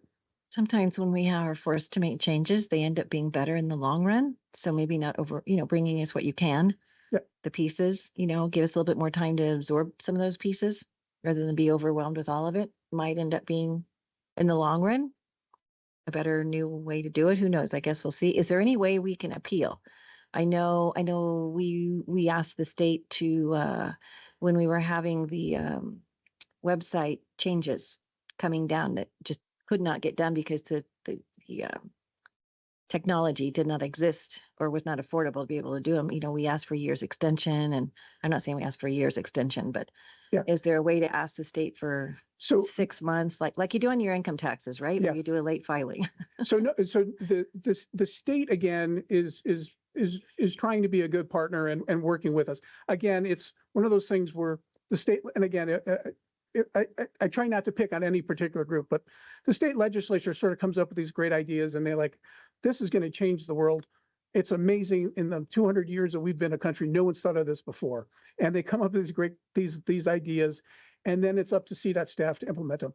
And again, so would the contact be if we tried our state legislatures or what? But see, here's the rub, right? We have to comply with that rule. But ultimately, our timelines are controlled by the feds, and we have been in touch with the feds, and they are not sympathetic. And we have made that attempt, and there is no attempt. But again, remember, because from the feds' point of view, is like, well, you could sort of do this or you could do that, but in the long run, there's no provision for this, and it would literally take an act of Congress. So we're going to deal with that. That being said, again, we try to be good stewards of your process and your money. So through the TAC committee, we have been obvious and very open to everybody on the TAC committee that, hey, we may not make the deadline. And here's what happens. You move from a conforming plan to a non-conforming plan. It's still your adopted plan and it's still good. You could still do things with it. However, the rub is the federal rule says you cannot amend a non-conforming plan.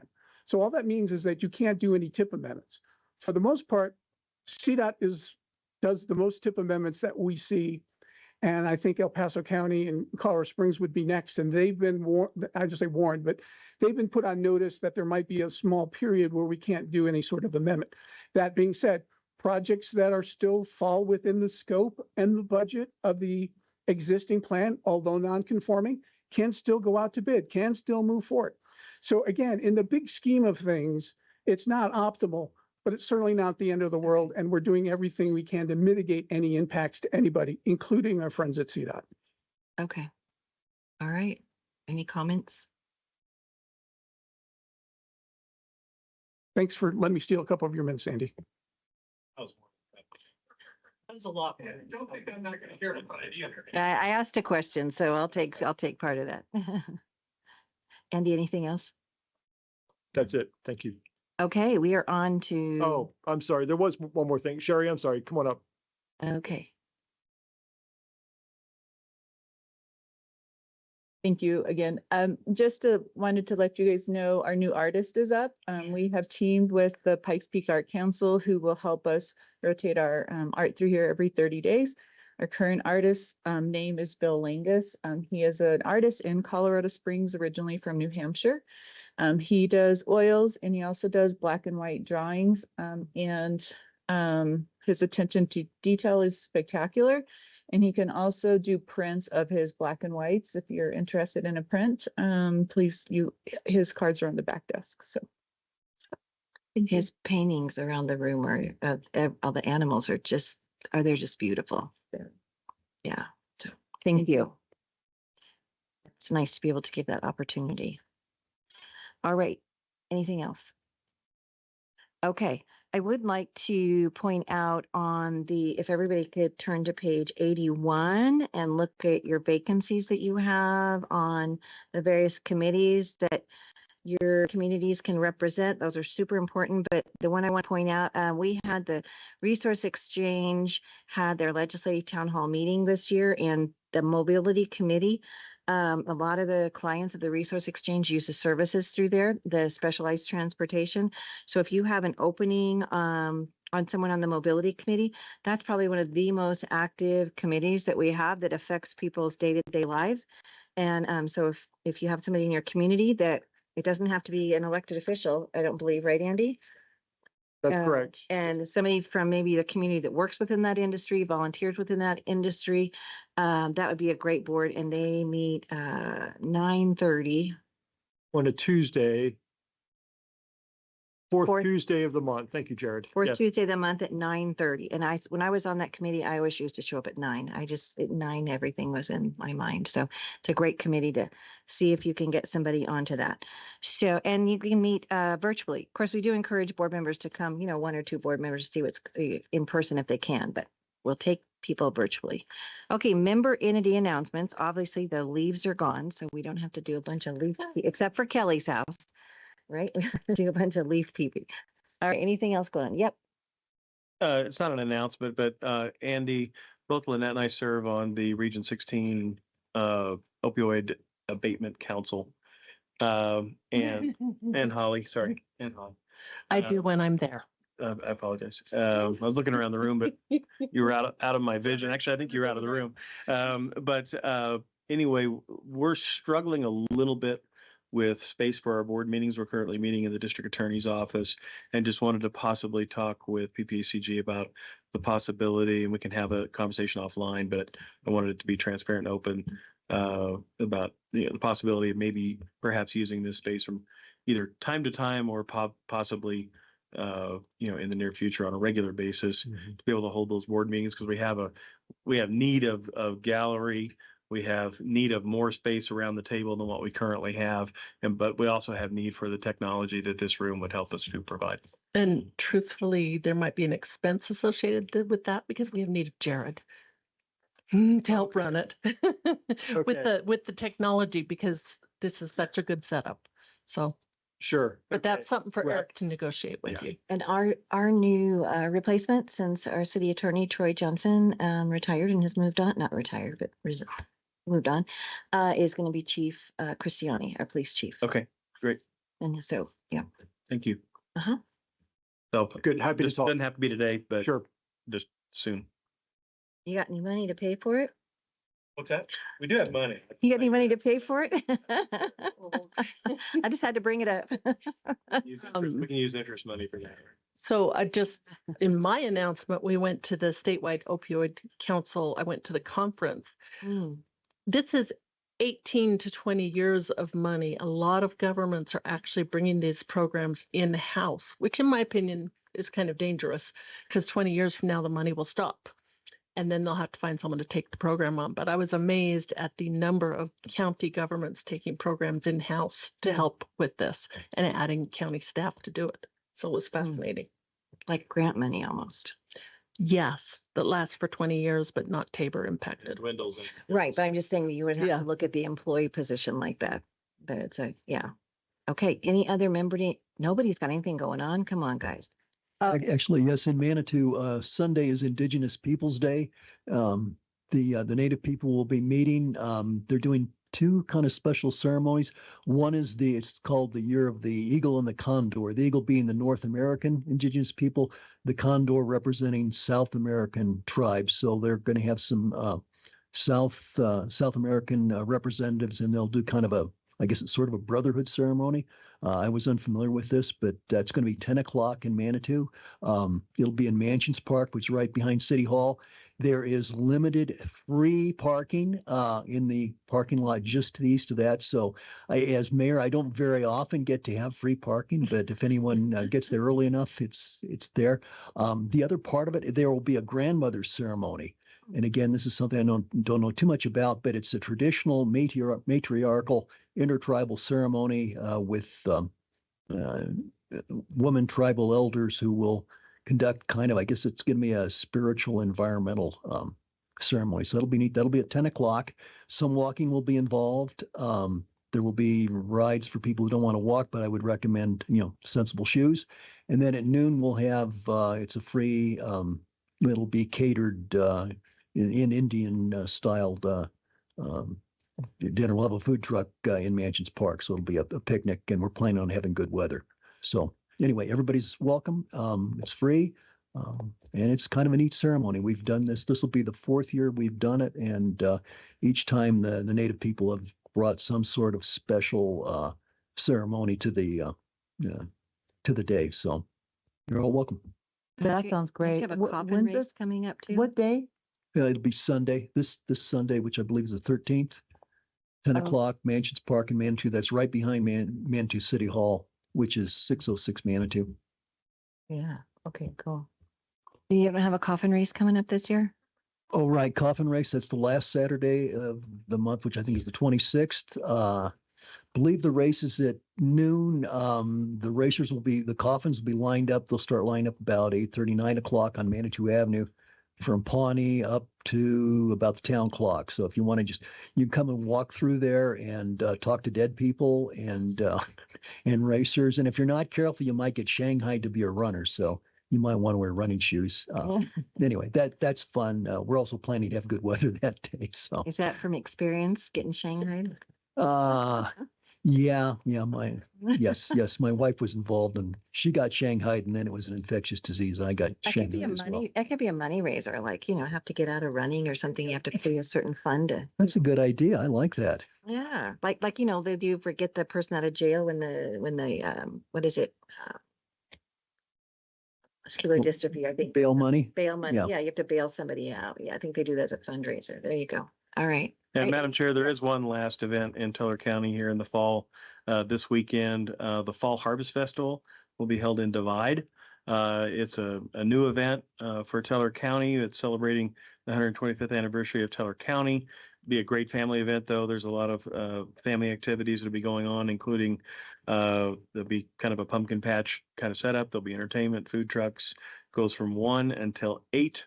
And allegedly they're going to try to do s'mores, but we got to work that out with the fire marshal. So, but it should be a really cool event, and the weather's going to hold through the weekend, which is why we're in a fire ban.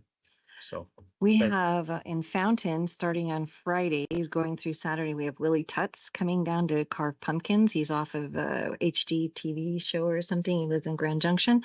And then we will top it off with, that's called Oh My Gourd. And then we have the Nightmare on Main Street dance that night, Saturday night, so 5 to 9, Saturday night down in the town of Fountain, and free parking. We say it all the time. Free parking, free admission, and all sorts of food trucks there and all that kind of stuff. And it's a family event. So good time.